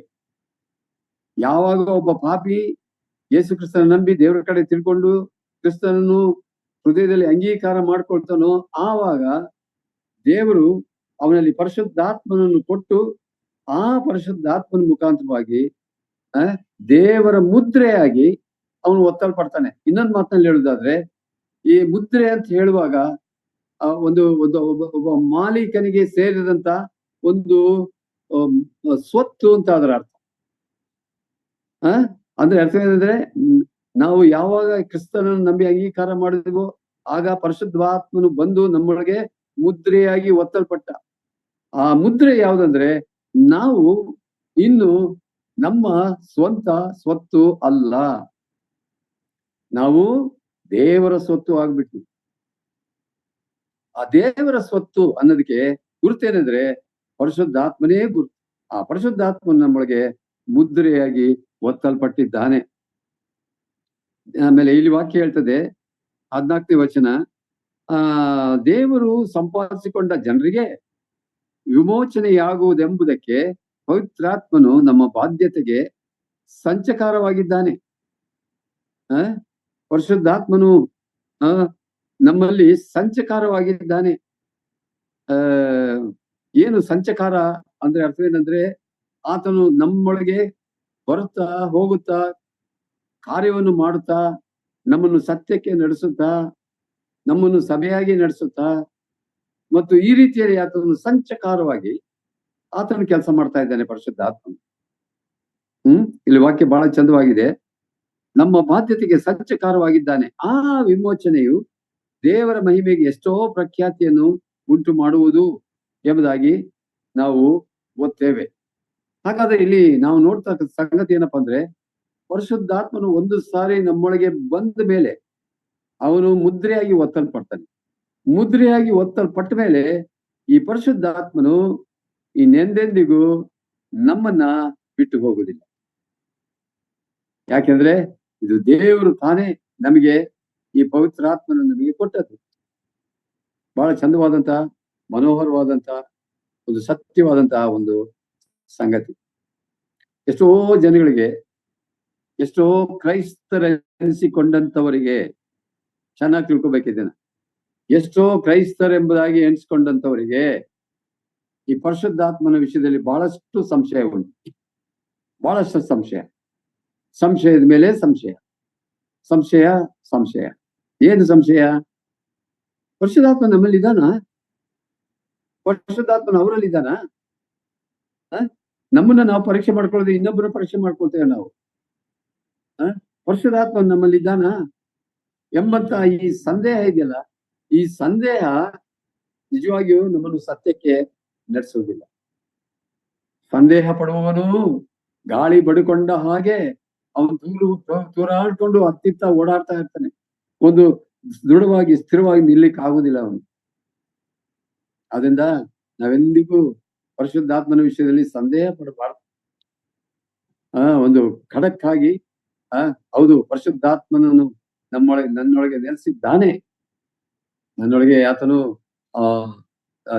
ದೇವರ ಮಗನಾಗಿ ಒತ್ತಲ್ಪಟ್ಟಿದ್ದಾನೆ, ಮುದ್ರೆಯಾಗಿ ಒತ್ತಲ್ಪಟ್ಟಿದ್ದಾನೆ ಎಂಬುದಾಗಿ ನಾವು ಚೆನ್ನಾಗಿ ತಿಳ್ಕೊಂಡಂತವರಾಗಿ, ಈಗ ಈ ಪರಿಶುದ್ಧಾತ್ಮನು ಬಂದ ಮೇಲೆ ನಾವು ಏನ್ ಮಾಡ್ಬೇಕು ಅಂದ್ರೆ ಬಹಳ ದೊಡ್ಡ ಪ್ರಾಮುಖ್ಯವಾದಂತ ಒಂದು ಕೆಲಸ ಮಾಡ್ಬೇಕು. ಏನಂದ್ರೆ ಈ ಪರಿಶುದ್ಧಾತ್ಮನಿಗೆ ನಾವು ವಿಧೇಯರಾಗಿ ನಡ್ಕೊಳ್ಬೇಕು. ಪರಿಶುದ್ಧಾತ್ಮನಿಗೆ ವಿಧೇಯರಾಗಿರಿ ಎಂಬುದಾಗಿ ದೇವರ ವಾಕ್ಯ ನಮಗೆ ಹೇಳ್ತದೆ. ಈ ಪರಿಶುದ್ಧಾತ್ಮನಿಗೆ ವಿಧೇಯರಾಗಿ ನಡ್ಕೊಳ್ಳುವಾಗ ನಾವು ಕ್ರಿಸ್ತನ ಮಕ್ಕಳಾಗಿ ನಾವು ನಡೆಯುತ್ತೇವೆ. ಯಾವಾಗ ಪರಿಶುದ್ಧಾತ್ಮನಿಗೆ ವಿಧೇಯರಾಗಿ ನಡ್ಕೊಳ್ಳೋದಿಲ್ವೋ ನಾವು ಪ್ರಾಪಂಚಿಕರಾಗಿ ನಾವು ನಡ್ಕೊಳ್ತೇವೆ, ಕ್ರಿಸ್ತನಿಂದ ದೂರ ಹೊಟ್ಟೋಗ್ಬಿಡ್ತೇವೆ. ಇದು ಬಹಳ ಗಂಭೀರವಾದಂತ ಒಂದು ವಿಷಯ. ಸೊ ಅದರಿಂದ ನಮ್ಮ ರಕ್ಷಣೆ ವಿಷಯದಲ್ಲಿ, ನಾವು ಹೊಂದಿರುವಂತ ರಕ್ಷಣೆ ವಿಷಯದಲ್ಲಿ ನಾವೆಂದಿಗೂ ಸಂದೇಹ ಪಡದೆ ದೇವರ ವಾಕ್ಯ ಹೇಳುವಂತಹ ಸತ್ಯವನ್ನ ನಾವು ಸ್ವೀಕಾರ ಮಾಡಿಕೊಂಡು ಅದನ್ನು ನಂಬಿ ನಾವು ಜೀವಿಸುವಾಗ ನಮ್ಮಲ್ಲಿ ಬದಲಾವಣೆ ಆಗ್ತದೆ, ಪರಿವರ್ತನೆಗಳು ಆಗ್ತಾ ಆಗ್ತಾ ಆಗ್ತಾ ಹೋಗ್ತದೆ. ಸೊ ಈ ರೀತಿಯಲ್ಲಿ ನಾವು ಪರಿವರ್ತನೆ ಹೊಂದುತ್ತಾ ನಾವು ಹೋಗ್ತೇವೆ. ಸೊ ಆದ್ರಿಂದ ಈಗ ಪರಿಶುದ್ಧಾತ್ಮನು ನಮ್ಮೊಳಗೆ ಮುದ್ರೆಯಾಗಿ ಒತ್ತಲ್ಪಟ್ಟಿದ್ದಾನೆ. ಈಗ ಪರಿಶುದ್ಧಾತ್ಮನು ಏನ್ ಮಾಡ್ತಾ ಇದ್ದಾನೆ? ನಮಗೆ ಬೋಧನೆ ಮಾಡ್ತಾನೆ. ಆ ಬೋಧನೆಯನ್ನು ನಾವು ಕೇಳ್ಬೇಕು. ಪರಿಶುದ್ಧಾತ್ಮನಿಗೆ ವಿಧೇಯರಾಗಬೇಕು. ಪರಿಶುದ್ಧಾತ್ಮನನ್ನು ಅನುಸರಿಸಿ ನಾವು ನಡಿಬೇಕು. ಹಾಗೆ ಒಂದು ವಿಷಯ ಹೇಳ್ತದೆ ದೇವರ ವಾಕ್ಯ, ಪರಿಶುದ್ಧಾತ್ಮನನ್ನ ನಾವೆಂದಿಗೂ ಕಳವಳ ಪಡಿಸಬಾರದು. ಹೌದು, ಪರಿಶುದ್ಧಾತ್ಮನನ್ನು ಎಂದಿಗೂ ಕಳವಳ ಪಡಿಸಬಾರದು. ಕಳವಳ ಪಡಿಸ್ತೇವ ನಾವು? ಪಡಿಸ್ತೇವೆ. ಯಾವಾಗ ಪಡಿಸ್ತೇವೆ? ಯಾವಾಗ ಅಂದ್ರೆ ನಾವು ಪಾಪದಲ್ಲಿ ಬದುಕಿದ್ರೆ ಖಂಡಿತವಾಗಿ ಪರಿಶುದ್ಧಾತ್ಮನ ಕಳವಳ ಪಡಿಸ್ತೇವೆ. ಆದ್ರಿಂದ ಒಬ್ಬ ವಿಶ್ವಾಸಿಯಾದಂತವನ್ನ ಜೀವಮಾನ ಬಹಳ ಬಹಳ ಅದು ಸೂಕ್ಷ್ಮ ಮತ್ತು ಗಂಭೀರ. ಇದನ್ನ ನಾವು ಯಾವಾಗಲೂ ಚೆನ್ನಾಗಿ ತಿಳ್ಕೊಳ್ಬೇಕಾಗಿದೆ. ನಮ್ಮೊಳಗೆ ಪರಿಶುದ್ಧಾತ್ಮನು ಒಂದು ಸಾರಿ ಬಂದ ಮೇಲೆ ನಾವು ಪ್ರಾಪಂಚಿಕರಾಗಿ, ಅಯೋಗ್ಯರಾಗಿ, ಅಪನಂಬಿಕೆಸ್ಥರಾಗಿ, ಲೋಕವನ್ನು ಪ್ರೀತಿ ಮಾಡಿ ನಾವು ಜೀವಿಸ್ತಾ ಹೋದ್ರೆ ನಾವು ಪರಿಶುದ್ಧಾತ್ಮನನ್ನ ಕಳವಳ ಪಡಿಸ್ತೇವೆ. ಹೀಗೆ ಕಳವಳ ಪಡಿಸುವಾಗ ಏನಾಗ್ತದೆ ಗೊತ್ತಾ? ಒಂದು ಆತ್ಮೀಕವಾದಂತ ನಷ್ಟವನ್ನು ನಾವು ಪಡ್ಕೊಳ್ತಾ ಹೋಗ್ತೇವೆ. ಒಂದು ಆತ್ಮೀಕ ನಷ್ಟ ಅದು. ಇದು ಬಹಳ ಗಂಭೀರವಾದಂತಹ ಒಂದು ವಿಷಯ. ಪರಿಶುದ್ಧಾತ್ಮನಿಗೆ ನಾವು ವಿಧೇಯರಾಗಿ ನಡ್ಕೊಳ್ಳುವಾಗ ಆತ್ಮೀಕ ಲಾಭವನ್ನು ನಾವು ಹೊಂತಾ ಹೋಗ್ತೇವೆ. ಮೆಚ್ಯೂರಿಟಿಯಿಂದ ಮೆಚ್ಯೂರಿಟಿಗೆ ನಾವು ಹೋಗ್ತೇವೆ. ಅಭಿವೃದ್ಧಿಯಿಂದ ಅಭಿವೃದ್ಧಿಗೆ ನಾವು ಹೋಗ್ತೇವೆ. ಯಾವಾಗ ಪರಿಶುದ್ಧಾತ್ಮನನ್ನು ಅನುಸರಿಸಿ ನಾವು ನಡೆಯುವಾಗ. ಸೊ ಆದ್ರಿಂದ ಇಲ್ಲಿ ಬಹಳ ವಿಶೇಷವಾದಂತ ಸಂಗತಿ ಇಲ್ಲಿ ಹೇಳಿರುವಂತಹ ಮಾತು, ಅದು ಏನಂತ ಹೇಳುವಾಗ ರೋಮಾಪುರದವರಿಗೆ ಬರೆದ ಪತ್ರಿಕೆಯಲ್ಲಿ ನಾವು ಓದ್ತೇವೆ. ಏನಂದ್ರೆ ಆದ್ರಿಂದ ಆತನೇ ಹಿರಿಯನಾಗಿರಬೇಕೆಂದು ಉದ್ದೇಶಿಸಿ ತಾನು ಯಾರನ್ನು ತನ್ನವರೆಂದು ಮೊದಲು ತಿಳ್ಕೊಂಡನು, ಅವರನ್ನು ತನ್ನ ಮಗನ ಸಾರೂಪ್ಯವುಳ್ಳವರಾಗುವಂತೆಗೆ ಮೊದಲೇ ನೇಮಿಸಿದನು. ಮತ್ತು ಯಾರನ್ನು ಮೊದಲು ನೇಮಿಸಿದನೋ ಅವರನ್ನು ಕರೆದನು, ಯಾರನ್ನು ಕರೆದನೋ ಅವರನ್ನು ನೀತಿವಂತರೆಂದು ನಿರ್ಣಯಿಸಿದನು, ಯಾರನ್ನು ನೀತಿವಂತರೆಂದು ನಿರ್ಣಯಿಸಿದನೋ ಅವರನ್ನು ಮಹಿಮಾ ಪದವಿಗೆ ಸೇರಿಸಿದ. ಆಮೇಲೆ ಇಲ್ಲಿ ನಾವು ಓದಿದ್ದು ಏನಂದ್ರೆ, ದೇವರು ಆದುಕೊಂಡವ್ರ ಮೇಲೆ ಹಾಗಾದ್ರೆ ನಾವು ಈ ವಿಷಯಗಳಲ್ಲಿ ನಾವು ಏನು ಹೇಳೋಣ? ದೇವರು ನಮ್ಮ ಕಡೆ ಇದ್ದರೆ ನಮ್ಮನ್ನು ಎದುರಿಸುವವರು ಯಾರು? ಸ್ವಂತ ಮಗನನ್ನು ಉಳಿಸಿಕೊಳ್ಳದೆ ಆತನು ನಮ್ಮೆಲ್ಲರಿಗೋಸ್ಕರ ಒಪ್ಪಿಸಿಕೊಟ್ಟನಲ್ಲ, ಮಗನನ್ನು ಕೊಟ್ಟ ಮೇಲೆ ಸಮಸ್ತವನ್ನು ನಮಗೆ ದಯಪಾಲಿಸದೆ ಇರುವನೇ? ದೇವರು ಆದುಕೊಂಡವರ ಮೇಲೆ ಯಾರು ತಪ್ಪು ಹೊರಿಸಾರು? ದೇವರೇ ನಮ್ಮನ್ನು ನೀತಿವಂತರೆಂದು ನಿರ್ಣಯಿಸುವವನಾಗಿದ್ದಾನೆ. ಅಪರಾಧಿಗಳೆಂದು ನಿರ್ಣಯಿಸುವವರು ಯಾರು? ಕ್ರಿಸ್ತ ಯೇಸು ಮರಣವನ್ನು ಹೊಂದಿದ್ದಲ್ಲದೆ ಜೀವಿತನಾಗಿ ಎದ್ದು ದೇವರ ಬಲಗಳಲ್ಲಿ ಇದ್ದು ನಮಗೋಸ್ಕರ ಬೇಡುವವನಾಗಿ ಇದ್ದಾನೆ. ಕ್ರಿಸ್ತನ ಪ್ರೀತಿಯಿಂದ ನಮ್ಮನ್ನು ಅಗಲಿಸುವವರು ಯಾರು? ಕಷ್ಟವೋ, ಸಂಕಟವೋ, ಹಿಂಸೆಯೋ, ಅನ್ನವಿಲ್ಲದಿರುವುದು, ವಸ್ತ್ರವಿಲ್ಲದಿರುವುದು, ಗಂಡಾಂತರವೋ, ಖಡ್ಗವೋ? ಬಹಳ ಅದ್ಭುತವಾದಂತಹ ಸಂಗತಿ ಇದೆಲ್ಲ. ಆದ್ರಿಂದ ಇಲ್ಲಿ ಪರಿಶುದ್ಧಾತ್ಮನು ನೋಡಿ, ಇಲ್ಲಿ ವಾಕ್ಯ ಓದ್ತೇವೆ ಏನಂದ್ರೆ, ಆತನು ನಮ್ಮೊಳಗೆ ಇದ್ದುಕೊಂಡು ನಮ್ಮನ್ನು ಆತನು ಪ್ರೇರೇಪಿಸ್ತಾನೆ, ಒಡಂಬಡಿಸ್ತಾನೆ ಮತ್ತು ನಮಗೆ ಬೋಧಿಸ್ತಾನೆ. ಮತ್ತು ಇಲ್ಲಿ ವಾಕ್ಯ ಹೇಳ್ತದೆ, ಪರಿಶುದ್ಧಾತ್ಮನು ಒಂದು ಸಾರಿ ಬಂದ ಮೇಲೆ ನಮ್ಮನ್ನು ಆತನು ಬಿಟ್ಟು ಹೋಗೋದಿಲ್ಲ, ಖಂಡಿತವಾಗಿ ಬಿಟ್ಟು ಹೋಗೋದಿಲ್ಲ. ಎಷ್ಟೋ ಮಂದಿ ಹಾಗೆ ಹೇಳ್ತಾರೆ, ಒಂದ್ಸಾರಿ ಪರಿಶುದ್ಧಾತ್ಮನು ಬಂದ್ಮೇಲೆ ಎಷ್ಟೋ ಸಾರಿ ಬಿಟ್ಟು ಹೋಗ್ತಾನೆ ಅಂತ. ಇಲ್ಲ, ಬಿಟ್ಟು ಹೋಗಲ್ಲ. ನಾವು ಆತನನ್ನು ಎಷ್ಟು ಸಾರಿ ಒಂದು ವೇಳೆ ಕಳವಳ ಪಡಿಸಿದ್ರು ಆತ ನಮ್ಮನ್ನು ಬಿಟ್ಟು ಹೋಗಲ್ಲ. ಯಾಕೆಂದ್ರೆ ಆತನು ದೇವರು ತಾನೆ, ಪರಿಶುದ್ಧಾತ್ಮನು ದೇವರು. ಆದ್ರಿಂದ ಆತನು ನಮ್ಮನ್ನು ಬಿಟ್ಟು ಹೋಗೋದಿಲ್ಲ. ಆದ್ರೆ ಒಂದು ವಿಷಯ, ನಾವು ಆತನು ಕಳವಳ ಪಡಿಸದ ಹಾಗೆ ನಾವು ಪರಿಶುದ್ಧಾತ್ಮನಿಗೆ ವಿಧೇಯರಾಗಿ, ಕ್ರಿಸ್ತನಿಗೆ ವಿಧೇಯರಾಗಿ ವಾಕ್ಯಕ್ಕೆ ವಿಧೇಯರಾಗಿ ನಾವು ನಡ್ಕೊಳ್ಳುವಂಥದ್ದು ನಮ್ಮ ಆದ್ಯ ಕರ್ತವ್ಯ ಇದು ಆಗಿರ್ತದೆ.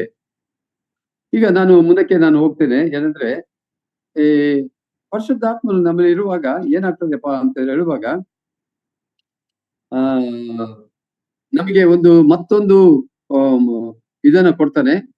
ಏನಂದ್ರೆ ಹಾಗಾದ್ರೆ ಈ ವಿಷಯಗಳಲ್ಲಿ ನಾವು ಏನು ಹೇಳೋಣ? ದೇವರು ನಮ್ಮ ಕಡೆ ಇದ್ದರೆ ನಮ್ಮನ್ನು ಎದುರಿಸುವವರು ಯಾರು? ಸ್ವಂತ ಮಗನನ್ನು ಉಳಿಸಿಕೊಳ್ಳದೆ ಆತ ನಮ್ಮೆಲ್ಲರಿಗೋಸ್ಕರ ಒಪ್ಪಿಸಿಕೊಟ್ಟನಲ್ಲ, ಮಗನನ್ನು ಕೊಟ್ಟ ಮೇಲೆ ಸಮಸ್ತವನ್ನು ನಮಗೆ ದಯಪಾಲಿಸದೇ ಇರುವನೇ? ದೇವರು ಆದುಕೊಂಡವರ ಮೇಲೆ ಯಾರು ತಪ್ಪು ಹೊರಿಸಾರು? ದೇವರೇ ನಮ್ಮನ್ನು ನೀತಿವಂತರೆಂದು ನಿರ್ಣಯಿಸುವನಾಗಿದ್ದಾನೆ. ಅಪರಾಧಿಗಳೆಂದು ನಿರ್ಣಯಿಸುವವರು ಯಾರು?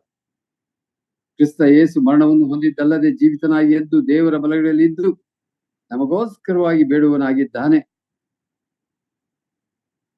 ಇದು ನಮಗಿರ್ತಕ್ಕಂಥ ಒಂದು ದೊಡ್ಡ ಶಕ್ತಿ, ಒಂದು ಸೆಕ್ಯೂರಿಟಿ, ಒಂದು ಬಲ.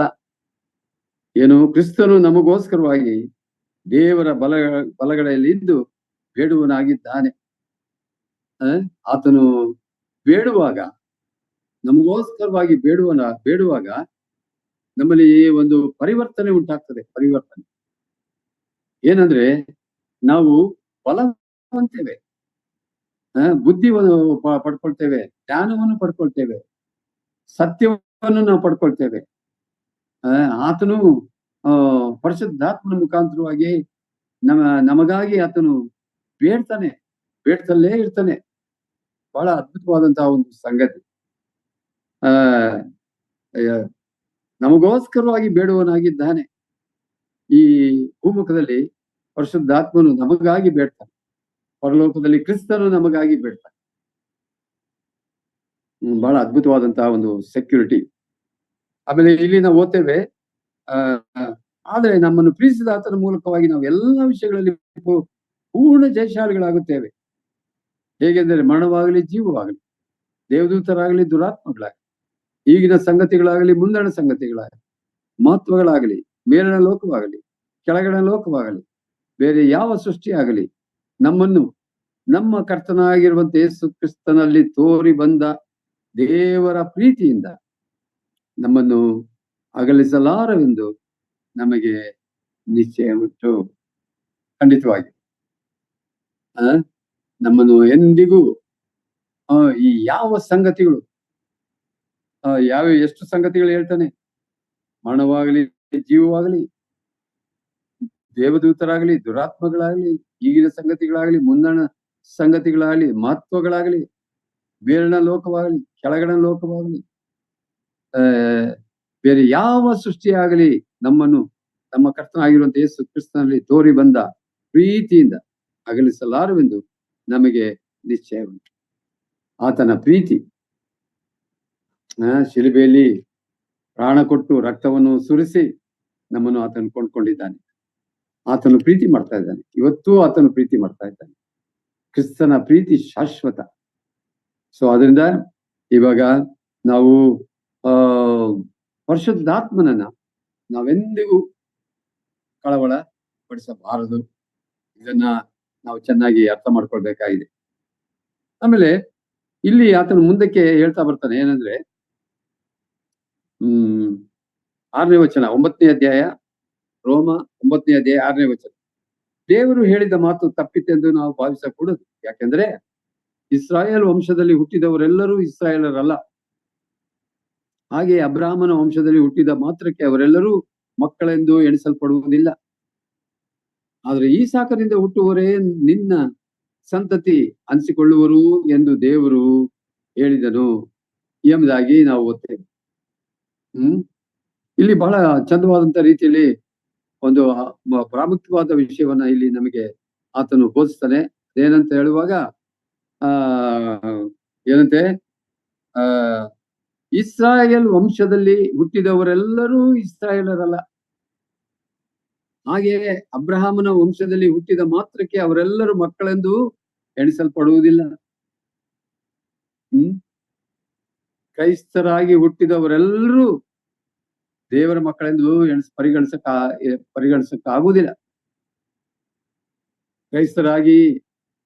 ಕ್ರೈಸ್ತರು ಎಂಬುದಾಗಿ ಹೇಳ್ಕೊಂಡಂತವರು, ಕ್ರೈಸ್ತರೆಂಬ ಹೆಸರುಗಳನ್ನು ಇಟ್ಕೊಂಡಂತವರು ಅವರು ದೇವರ ಮಕ್ಕಳು ಎಂಬುದಕ್ಕೆ ಏನು ಗ್ಯಾರಂಟಿ, ನೋ ಗ್ಯಾರಂಟಿ.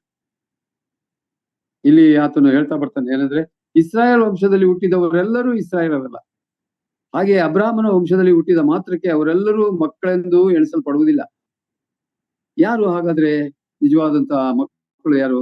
ಆದರೆ ಇಸಾಕನಿಂದ ಹುಟ್ಟುವವರೇ ನಿನ್ನ ಸಂತತಿ ಅನಿಸಿಕೊಳ್ಳುವವರು ಎಂದು ದೇವರು ಹೇಳಿದ್ದಾರೆ.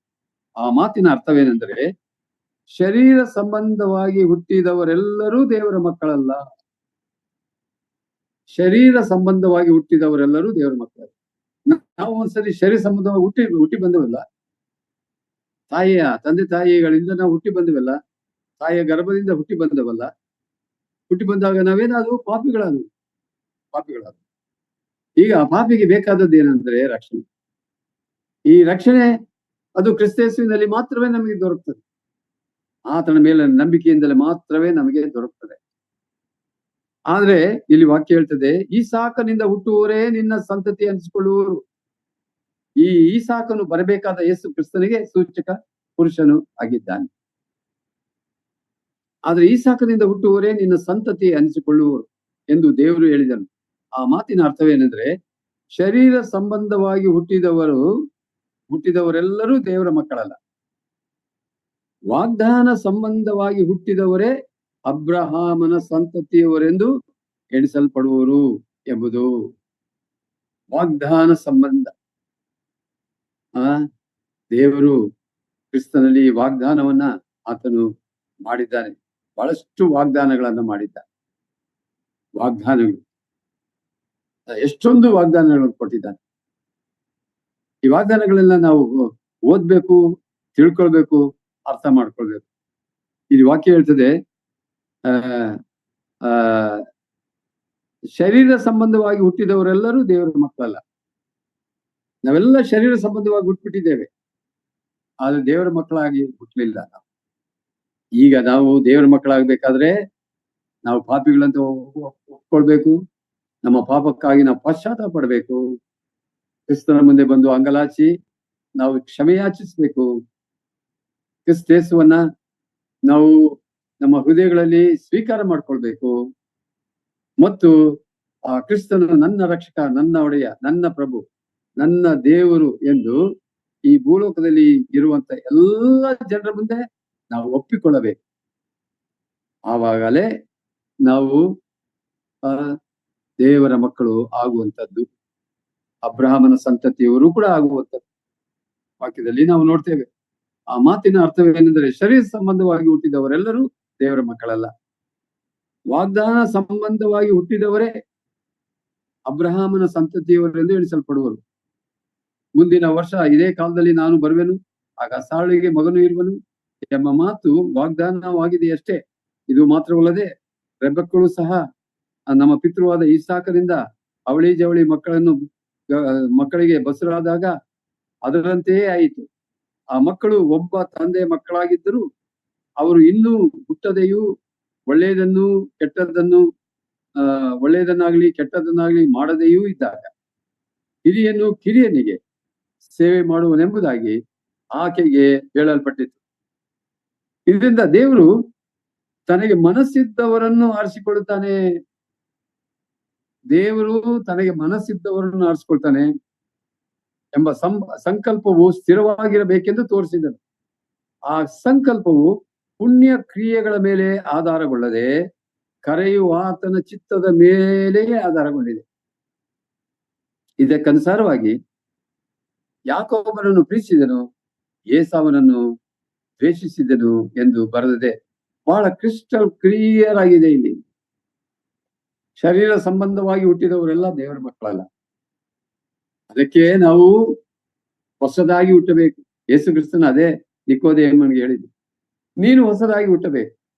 ನೀನು ಹೊಸದಾಗಿ ಹುಟ್ಟದಿದ್ದರೆ ನೀನು ಪರಲೋಕ ರಾಜ್ಯಕ್ಕೆ ನೀನು ಸೇರುವುದಿಲ್ಲ.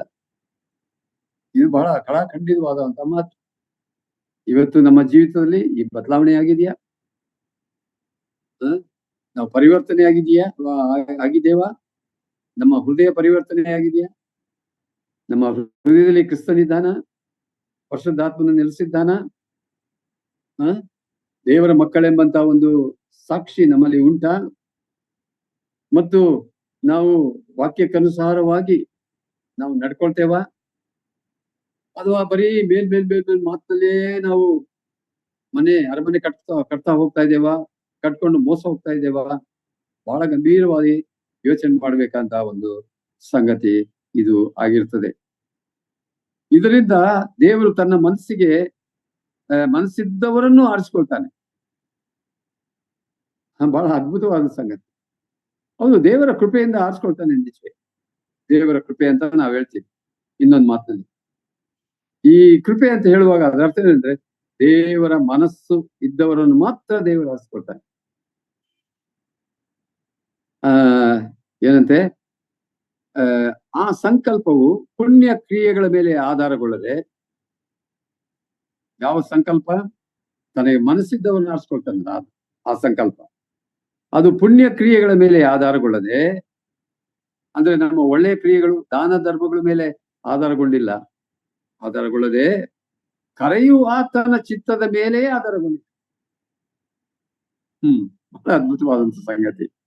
ಇದಕ್ಕನುಸಾರವಾಗಿ ಯಾಕೋಬನನ್ನು ಪ್ರೀತಿಸಿದನು, ಏಸಾವನನ್ನು ದ್ವೇಷಿಸಿದನೆಂದು ಬರೆದಿದೆ. ಆಮೇಲೆ ಇಲ್ಲಿ ಮುಂದಕ್ಕೆ ಆತನು ಹೇಳ್ತಾ ಹೋಗ್ತಾನೆ. ಹಾಗಾದ್ರೆ ಏನು ಹೇಳೋಣ? 14ನೇ ವಚನದಿಂದ, ದೇವರಲ್ಲಿ ಅನ್ಯಾಯ ಉಂಟೋ? ಎಂದಿಗೂ ಇಲ್ಲ. ಯಾವನ ಮೇಲೆ ನನ್ನ ಕರುಣೆ ಉಂಟೋ ಅವನನ್ನು ಕರುಣಿಸುವೆನು, ಯಾವನ ಮೇಲೆ ನನ್ನ ಕನಿಕರ ಒದೆಯೋ ಅವನಿಗೆ ಕನಿಕರ ತೋರಿಸುವೆನು ಎಂದು ದೇವರು ಮೋಶೆಗೆ ಹೇಳಿರ್ತಾನಷ್ಟೇ. ಆದ್ರಿಂದ ದೇವರ ದಯವು ಮನುಷ್ಯರಿಗೆ ಇಚ್ಛಿಸುವುದರಿಂದಾಗಲಿ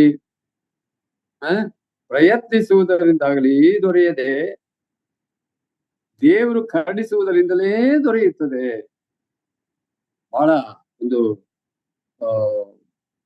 ಸೂಕ್ಷ್ಮವಾಗಿದೆ ಈ ಮಾತು, ಮತ್ತು ಸ್ಥಿರವಾಗಿದೆ ಮತ್ತು ದೃಢವಾಗಿದೆ, ಸತ್ಯವಾಗಿದೆ ಈ ಮಾತು. ಆದ್ರಿಂದ ದೇವರ ದಯೆ, ಇವತ್ತು ಮನುಷ್ಯನು ರಕ್ಷಣೆ ಹೊಂದಬೇಕಾದ್ರೆ ದೇವರ ದಯೆ ಬೇಕು, ಕರುಣೆ ಬೇಕು. ಆ ದೇವರ ದಯೆ ಮನುಷ್ಯನಿಗೆ ಇಚ್ಛಿಸುವುದರಿಂದ, ಪ್ರಯತ್ನಿಸುವುದರಿಂದ ದೊರೆಯದೆ, ನೋಡಿ ಬಹಳ ಚಂದವಾಗಿದೆ ಇಲ್ಲಿ ಈ ಮಾತು. ದೇವರು ಕರುಣಿಸುವುದರಿಂದಲೇ ದೊರೆಯುತ್ತದೆ. ಅಯ್ಯೋ, ಇವನು ಸುಂಕದವನು ಕೂಕೊಂಡಲ್ಲ, ದೇವರೇ ಪಾಪಿಯಾದ ನಾನು ಕರುಣಿಸಿ ಅಂತ ಅವನು ಕೂತ್ಕೊಂಡ್ಬಿಟ್ಟ.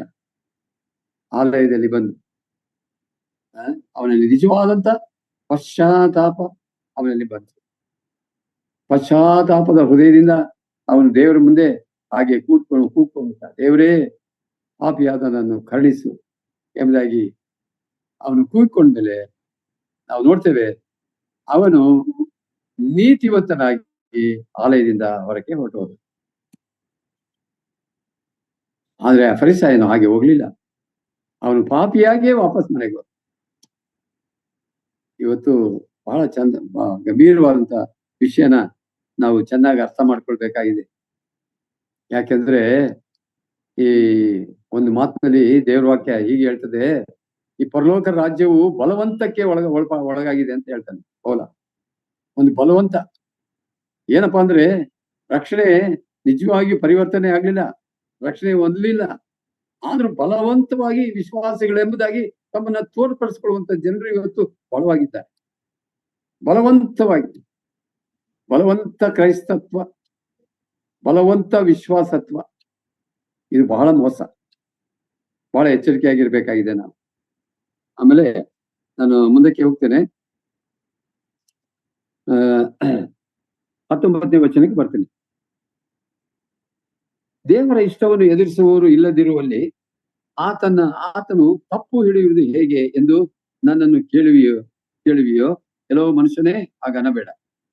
ದೇವರಿಗೆ ಎದುರು ಮಾತನಾಡುವುದಕ್ಕೆ ನೀನು ಎಷ್ಟರವನು? ರೂಪಿಸಲ್ಪಟ್ಟದ್ದು ರೂಪಿಸಿದವನಿಗೆ ನನ್ನನ್ನು ಹೀಗೇಕೆ ಮಾಡಿದೆ ಎಂದು ಕೇಳುವುದುಂಟೆ? ಉತ್ತಮವಾದ ಬಳಕೆಗೆ ಒಂದು ಪಾತ್ರೆಯನ್ನು, ಹೀನವಾದ ಬಳಕೆಗೆ ಮತ್ತೊಂದು ಪಾತ್ರೆಯನ್ನು ಒಂದೇ ಮುದ್ದೆಯಿಂದ ಮಾಡುವುದಕ್ಕೆ ಕುಂಬಾರನಿಗೆ ಮಣ್ಣಿಗೆ ಅಧಿಕಾರವಿಲ್ಲವೋ? ಆದರೆ ದೇವರು ತನ್ನ ಕೋಪವನ್ನು ತೋರಿಸಿ ತನ್ನ ಶಕ್ತಿಯನ್ನು ಪ್ರಸಿದ್ಧಿಪಡಿಸಬೇಕೆಂದಿದ್ದರೂ ನಾವು ಏನ್ ಮಾಡ್ತೇವೆ ಈ ಲೋಕದಲ್ಲಿ ಅಂದ್ರೆ, ದೇವರನ್ನು ರೇಗಿಸ್ತೇವೆ, ಬಹಳವಾಗಿ ರೇಗಿಸ್ತೇವೆ ನಾವು. ದೇವರಿಗೆ ಕೋಪವನ್ನು ಉಂಟು ಮಾಡ್ತೇವೆ. ನಮ್ಮ ಮಾತುಗಳಿಂದ, ನಮ್ಮ ನಡತೆಗಳಿಂದ, ನಮ್ಮ ವರ್ತನೆಗಳಿಂದ ದೇವರಿಗೆ ಕೋಪವನ್ನು ಉಂಟು ಮಾಡ್ತೇವೆ. ದೇವರು ಬಹಳವಾಗಿ ಕೋಪಗೊಳ್ತಾನೆ ನಿಜ. ಆದ್ರೆ ಇಲ್ಲಿ ನಾವು ಓದ್ತೇವೆ ಏನಂತ ಹೇಳುವಾಗ ಏನು ಉತ್ತಮವಾದಂತಹ ಬಳಕೆಗೆ ಒಂದು ಪಾತ್ರೆಯನ್ನು, ಹೀನವಾದ ಬಳಕೆಗೆ ಮತ್ತೊಂದು ಪಾತ್ರೆಯನ್ನು ಒಂದೇ ಮುದ್ದೆಯಿಂದ ಮಾಡುವುದಕ್ಕೆ ಕುಂಬಾರನಿಗೆ ಮಣ್ಣಿನ ಮೇಲೆ ಅಧಿಕಾರವಿಲ್ಲವೋ? ಆದ್ರೆ ದೇವರು ತನ್ನ ಕೋಪವನ್ನು ತೋರಿಸಿ ತನ್ನ ಶಕ್ತಿಯನ್ನು ಇದ್ದರೂ ದೇವರು ಯಾವಾಗಲೂ ನಮ್ಮನ್ನ ಕೋಪದಿಂದ ಚಂಡಾಡ್ಬಿಡ್ಬೇಕಾಯ್ತು, ಇಲ್ಲದಂತೆ ಮಾಡ್ಬಿಡ್ಬೇಕಾಗಿತ್ತು. ಯಾಕೆಂದ್ರೆ ಅಂಥವ್ರು ನಾವು, ಹಾಗೆ ನಾವು ದೇವರಿಗೆ ಕೋಪವನ್ನು ಎಬ್ಬಿಸತಕ್ಕಂಥವ್ರು ನಾವು. ಆದ್ರೆ ದೇವ್ರೇನ್ ಮಾಡದಂತೆ ಹಾಗೆ ಮಾಡದೆ ನಮ್ಮನ್ನು ಓಡಿಸದೆ, ನಮ್ಮನ್ನ ಸಾಯಿಸ್ತದೆ, ನಮ್ಮನ್ನ ತಳ್ಳದೆ ಏನ್ ಮಾಡಿದನಂತೆ? ತನ್ನ ಕೋಪಕ್ಕೆ ಗುರಿಯಾದ ನಾಶನ ಪಾತ್ರರನ್ನು ನೋಡಿ ಬಹು ಸೈರಣೆಯಿಂದ ಸೈರಿಸಿಕೊಂಡಿದ್ದಾನೆ. ಬಹು ತಾಳ್ಮೆಯಿಂದ ಸೈರಿಸಿಕೊಳ್ತಾ ಇದ್ದ. ಓ ಆತನ ಸೈರಣೆ, ದೇವರ ಸೈರಣೆ, ದೇವರ ತಾಳ್ಮೆ ಅದ್ಭುತವಾದದ್ದು. ಅದಕ್ಕೆ ನಾವು ಯಾರು ಬೆಲೆ ಕಟ್ಟಲಿಕ್ಕೆ ಆಗುವುದಿಲ್ಲ, ಅಷ್ಟು ಸೈರಣೆ. ಇಲ್ಲಿ ವಾಕ್ಯ ಹಾಗೆ ಹೇಳ್ತದೆ. ಆದ್ರೆ ದೇವರ ಕೋಪಕ್ಕೆ ಗುರಿಯಾದ ನಾಶನ ಪಾತ್ರರನ್ನು ಬಹು ಸೈರಣೆಯಿಂದ ಸೈರಿಸಿಕೊಂಡಿದ್ದಾನೆ ಮತ್ತು ಪ್ರಭಾವ ಹೊಂದುವುದಕ್ಕೆ ತಾನು ಮುಂದಾಗಿ ಸಿದ್ಧ ಮಾಡಿದ ಕರುಣಾಪಾತ್ರರಲ್ಲಿ ತನ್ನ ಮಹಿಮಾತಿಶಯವನ್ನು ತೋರ್ಪಡಿಸಿದ್ದಾನೆ. ಆತನು ಕರುಣಿಸಿದ ನಮ್ಮನ್ನು ಯಹೂದ್ಯರೊಳಗಿಂದ ಮಾತ್ರ ಕರೆಯದೆ, ನೋಡಿ ದೇವರು ನಮ್ಮನ್ನು ಯಹೂದ್ಯರೊಳಗಿಂದ ಮಾತ್ರ ಕರೆಯದೆ ಹೋಶೇಯನ ಗ್ರಂಥದ ವಚನದಲ್ಲಿ ತಾನು ಸೂಚಿಸಿದಂತೆ ಅನ್ಯ ಜನರೊಳಗಿಂದ ಸಹ ನಮ್ಮನ್ನು ಕರೆದನು. ನಾವು ಅಬ್ಸಲ್ಯೂಟ್ಲಿ ಹೀದನ್, ನಾವು ಅನ್ಯ ಜನರು, ನಾವು ಯಹೂದ್ಯರಲ್ಲ, ನಾವು ಅನ್ಯ ಜನರು. ನಾವು ಅನ್ಯ ಜನರೆಲ್ಲರೂ ದಂಡನೆಗೆ ಗುರಿಯಾಗಿದ್ದಾರೆ. ನಾವು ರೋಮಪತ್ರಿಕೆ ಮೊದಲೇ ಅದೆಲ್ಲ ನಾವು ಓದ್ತೇವೆ ವಿವರವಾಗಿ. ಆದ್ರೆ ಇಲ್ಲಿ ವಾಕ್ಯ ಏನ್ ಹೇಳ್ತಾರೆ ನೋಡಿ, ಬಹಳ ಚಂದವಾಗಿದೆ. ಆತನು ಕರುಣಿಸಿದ ನಮ್ಮನ್ನು ಯಹೂದ್ಯರೊಳಗಿಂದ ಮಾತ್ರ ಕರೆಯದೆ, ಯಹೂದ್ಯರೊಳಗಿಂದ ಕರೆದದ್ದು ಯಾರನ್ನ? ಯಹೂದ್ಯರನ್ನ ಕರೆಯದೆ ಹೋಶೇಯನ ಗ್ರಂಥದ ವಚನದಲ್ಲಿ ತಾನು ಸೂಚಿಸಿದಂತೆ ಅನ್ಯ ಜನರೊಳಗಿಂದ ಸಹ ನಮ್ಮನ್ನು ಕರೆದನು. ಅನ್ಯ ಜನರೊಳಗಿಂದ ನಮ್ಮನ್ನು ಕರೆದು ಬಿಟ್ಟ ದೇವರು. ಇದು ಅದ್ಭುತ, ದೇವರ ಅದ್ಭುತವಾದಂತ ಸಂಗತಿ. ಇದು ದೇವರ ಕರುಣೆ. ದೇವರು ನಮಗೆ ಹೇಗೆ ರಕ್ಷಣೆ ಕೊಟ್ಟ ಅಂತ ನಾವು ಯೋಚನೆ ಮಾಡಿದ್ರೆ ಅದು ನಮ್ಮ ಜ್ಞಾನ ಬುದ್ಧಿಗೆ ಬೀಳದಂತ ಒಂದು ವಿಷಯವಾಗಿದೆ. ಯಹೂದ್ಯರೊಳಗಿಂದ ಕರೆಯದೆ ಹೋಶೇಯನ ಗ್ರಂಥದಲ್ಲಿ ವಚನದಲ್ಲಿ ತಾನು ಸೂಚಿಸಿದಂತೆ ಅನ್ಯ ಜನರೊಳಗಿಂದ ಸಹ ಕರೆದ. ಆ ವಚನವೇನೆಂದರೆ ನೋಡಿ 25ನೇ ವಚನ, ನನ್ನ ಜನವಲ್ಲದ್ದನ್ನು ನನ್ನ ಜನವೆಂದು, ನನಗೆ ಅಪ್ರಿಯವಾದವಳನ್ನು ಪ್ರಿಯಳೆಂದು ಹೇಳುವೆನು. ಇದು ದೇವರ ಒಂದು ವಾಗ್ದಾನ. ನೋಡ್ರಿ, ನನ್ನ ಜನವಲ್ಲವ. ಎಷ್ಟೋ ಜನರು ಇದ್ರ ಮೇಲೆ ಬಹಳಷ್ಟು ಕ್ವಶನ್ ಮಾಡ್ತಾರೆ. ಬಹಳ ದೇವರಿಗೆ ನಾವು ಪ್ರಶ್ನೆ ಮಾಡ್ಲಿಕ್ಕೆ ಆಗುದಿಲ್ಲ. ದೇವರಿಗೆ ಪ್ರಶ್ನೆ ಮಾಡುವಂಥದ್ದು ಬಹಳ ತಪ್ಪು. ದೇವರು ಅನ್ಯ ಜನರ ಅಂತ ನಮ್ಮನ್ನು ಕೈ ಬಿಡ್ಲಿಲ್ವಲ್ಲ, ಏನ್ ಹೇಳ್ತೀರಾ ಇದು? ನನ್ನ ಜನವಲ್ಲದನ್ನು ನನ್ನ ಜನವೆಂದು ದೇವರು ಹೇಳ್ತಾ ಇದ್ದಾನೆ. ನನಗೆ ಅಪ್ರಿಯವಾದವಳನ್ನು ಪ್ರಿಯಳೆಂದು ಹೇಳುವೆನು. ದೇವರು ಹಾಗೆ ಹೇಳ್ತಾ ಈಗ. ಆಮೇಲೆ ಮತ್ತು ಯಾವ ಸ್ಥಳದಲ್ಲಿ ನೀವು ನನ್ನ ಜನವಲ್ಲವೆಂದು ಅವರಿಗೆ ಹೇಳಲ್ಪಟ್ಟಿತೋ ಆ ಸ್ಥಳದಲ್ಲಿಯೇ ಅವರು ಜೀವವುಳ್ಳ ದೇವರ ಪುತ್ರರು ಎನಿಸಿಕೊಳ್ಳುವರು ಎಂದಿದೆ. ದೇವರ ನಾಮಕ್ಕೆ ಸ್ತೋತ್ರವಾಗಲಿ. ಬಹಳ ಅದ್ಭುತವಾದಂತಹ ಒಂದು ಒಂದು ಒಂದು ಆರ್ಗ್ಯುಮೆಂಟ್ ಇದು, ಚಂದವಾಗಿದೆ. ಇದನ್ನ ನೀವು ಸಮಾಧಾನವಾಗಿ ಮನೆಯಲ್ಲಿ ಕೂತ್ಕೊಂಡು ಇದನ್ನ ಓದ್ರಿ. ದೇವ್ರ ವಾಕ್ಯ ಹೀಗೆ ಓದುವಾಗ ನಮ್ಗೆ ಚೆನ್ನಾಗಿ ಅರ್ಥವಾಗ್ತದೆ. ಕೆಲವು ಸಾರಿ ಇನ್ನೊಬ್ರು ಬೋಧಿಸ್ಬೇಕು ಅಂತ ನಾವು ತಿಳ್ಕೊಳ್ತೀವಿ, ಏನು ಅವಶ್ಯಕತೆ ಇಲ್ಲ. ನಾವೇ ದೇವರ ಮುಂದೆ ಸಮಾಧಾನವಾಗಿ ವಾಕ್ಯ ತೆರೆದು ಪ್ರಾರ್ಥನೆ ಮಾಡಿ ವಾಕ್ಯ ಓದಿದ್ರೆ ನಮಗೆ ಚಂದವಾದ ರೀತಿಯಲ್ಲಿ ಅರ್ಥವಾಗ್ಬಿಡ್ತದೆ ದೇವರ ವಾಕ್ಯ. ಆಮೇಲೆ ನಾವು ಓದ್ತೇವೆ ಮುಂದಕ್ಕೆ. ನಾವು ಓದುವಾಗ ಅಪೊಸ್ತಲನಾದ ಪೌಲನ ಹೃದಯ, ಅದು ಎಂಥ ಹೃದಯ. 10ನೇ ಅಧ್ಯಾಯಕ್ಕೆ ಬರುವಾಗ ಪೌಲ ಹೇಳ್ತಾನೆ, ಇಷ್ಟೆಲ್ಲ ಮಾಡಿದ್ರು ಕೂಡ, ಇಷ್ಟೆಲ್ಲ ನಡೆದು ಹೋದ್ರು ಕೂಡ ಇಸ್ರಾಯೇಲ್ ಏನ್ ಮಾಡಿದ್ರು? ದೇವರನ್ನ ರೇಗಿಸಿದ್ರು, ದೇವರಿಗೆ ಅವಿಧೇಯರಾಗಿ ನಡ್ಕೊಂಡು. ನಮ್ಗೆ ಗೊತ್ತುಂಟು ಬಹಳಷ್ಟು ಅವರು ಅವಿಧೇಯರಾಗಿ ವಿಗ್ರಹಾರಾಧನೆ ಕೂಡ ಅವ್ರು ಮಾಡಿ ಅನೇಕ ವಿಗ್ರಹಗಳನ್ನು ಕೂಡ ಅನುಸರಿಸ್ಬಿಟ್ರು ಅವರು. ಆದ್ರೆ ಇಲ್ಲಿ ಅಪೊಸ್ತಲನಾದ ಪೌಲ ಹೇಳ್ತಾನೆ 10ನೇ ಅಧ್ಯಾಯದಲ್ಲಿ, ಸಹೋದರರೇ, ಇಸ್ರಾಯೇಲರು ರಕ್ಷಣೆ ಬೇಕೆಂಬುದೇ ನನ್ನ ಮನೋಭಿಲಾಷೆಯು, ದೇವರಿಗೆ ನಾನು ಮಾಡುವ ವಿಜ್ಞಾಪನೆಯೂ ಆಗಿದೆ. ಇದು ಪೌಲನ ಹೃದಯ, ಪೌಲನ ಒಂದು ಬೇಡಿಕೆ, ಪೌಲನ ಆಕಾಂಕ್ಷೆ ಏನುವುದು? ಇವಾಗ ಇಸ್ರಾಯೇಲರ ರಕ್ಷಣೆ ಹೊಂದಬೇಕು, ಅದು ಅವನ ಬಯಕೆ. ಈ ಬಯಕೆಯಿಂದ ನಾವು ಪ್ರಾರ್ಥನೆ ಮಾಡುವಾಗ ಖಂಡಿತವಾಗಿ ಆ ಪ್ರಾರ್ಥನೆ ದೇವರು ಕೇಳ್ತಾನೆ, ಅದಕ್ಕೆ ಉತ್ತರ ಕೂಡ ಕೊಡ್ತಾನೆ. ಸಹೋದರರೇ, ಇಸ್ರಾಯೇಲರು ರಕ್ಷಣೆ ಹೊಂದಬೇಕೆಂಬುದೇ ನನ್ನ ಮನೋಭಿಲಾಷೆಯು, ದೇವರಿಗೆ ನಾನು ಮಾಡುವ ವಿಜ್ಞಾಪನೆಯೂ ಆಗಿದೆ. ದೇವರಲ್ಲಿ ಆಸಕ್ತರಾಗಿದ್ದಾರೆಂದು ನಾನು ಅವರ ವಿಷಯದಲ್ಲಿ ಸಾಕ್ಷಿ ಕೊಡ್ತೇನೆ. ಆದ್ರೂ ಅವರ ಆಸಕ್ತಿ ಜ್ಞಾನಾನುಸಾರವಾದದ್ದಲ್ಲ. ಇಲ್ಲಿ ನೋಡ್ರಿ, ಪೌಲ ಅವರ ವಿಷಯವನ್ನ ಎತ್ತಿ ಬೋಧಿಸ್ತಾನೆ, ಹೇಳ್ತಾನೆ. ಆದ್ರೂ ಅವರ ಆಸಕ್ತಿ ಜ್ಞಾನಾನುಸಾರವಾದದ್ದಲ್ಲ. ಅವರು ದೇವರಿಂದ ದೊರಕುವ ನೀತಿಯನ್ನು ಅರಿಯದೆ ಸ್ವನೀತಿಯನ್ನೇ ಸ್ಥಾಪಿಸಬೇಕೆಂದು ಪ್ರಯತ್ನಿಸುತ್ತಾ ಇದ್ದುದರಿಂದ ದೇವರ ನೀತಿಗೆ ಅಧೀನರಾಗಲಿಲ್ಲ. ಸ್ವನೀತಿಯನ್ನು ಸ್ಥಾಪಿಸಬೇಕೆಂದು ಅವರು ಬಹಳ ಪ್ರಯತ್ನ ಮಾಡಿದ್ರು. ಆದ್ರಿಂದ ಏನಾಯ್ತು? ದೇವರ ನೀತಿಗೆ ಅವರು ಅಧೀನರಾಗಲಿಲ್ಲ. ನಂಬುವರೆಲ್ಲರಿಗೆ ನೀತಿಯನ್ನು ದೊರಕಿಸುವ ಕ್ರಿಸ್ತನಿಂದಲೇ ಕರ್ಮ ಮಾರ್ಗಕ್ಕೆ ಅಂತ್ಯವಾಯಿತು. ನೇಮನಿಷ್ಠೆಗಳಿಂದ ಆಗುವ ನೀತಿಯು ವಿಷಯದಲ್ಲಿ ಅದನ್ನು ಅನುಸರಿಸಿದವನೇ ಅದರಿಂದ ಜೀವಿಸುವನೆಂದು ಮೋಶೆ ಬರೆಯುತ್ತಾನೆ. ಆದ್ರೆ ನಂಬಿಕೆಯಿಂದುಂಟಾಗುವ ನೀತಿಯು ಏನು ಹೇಳ್ತದೆ?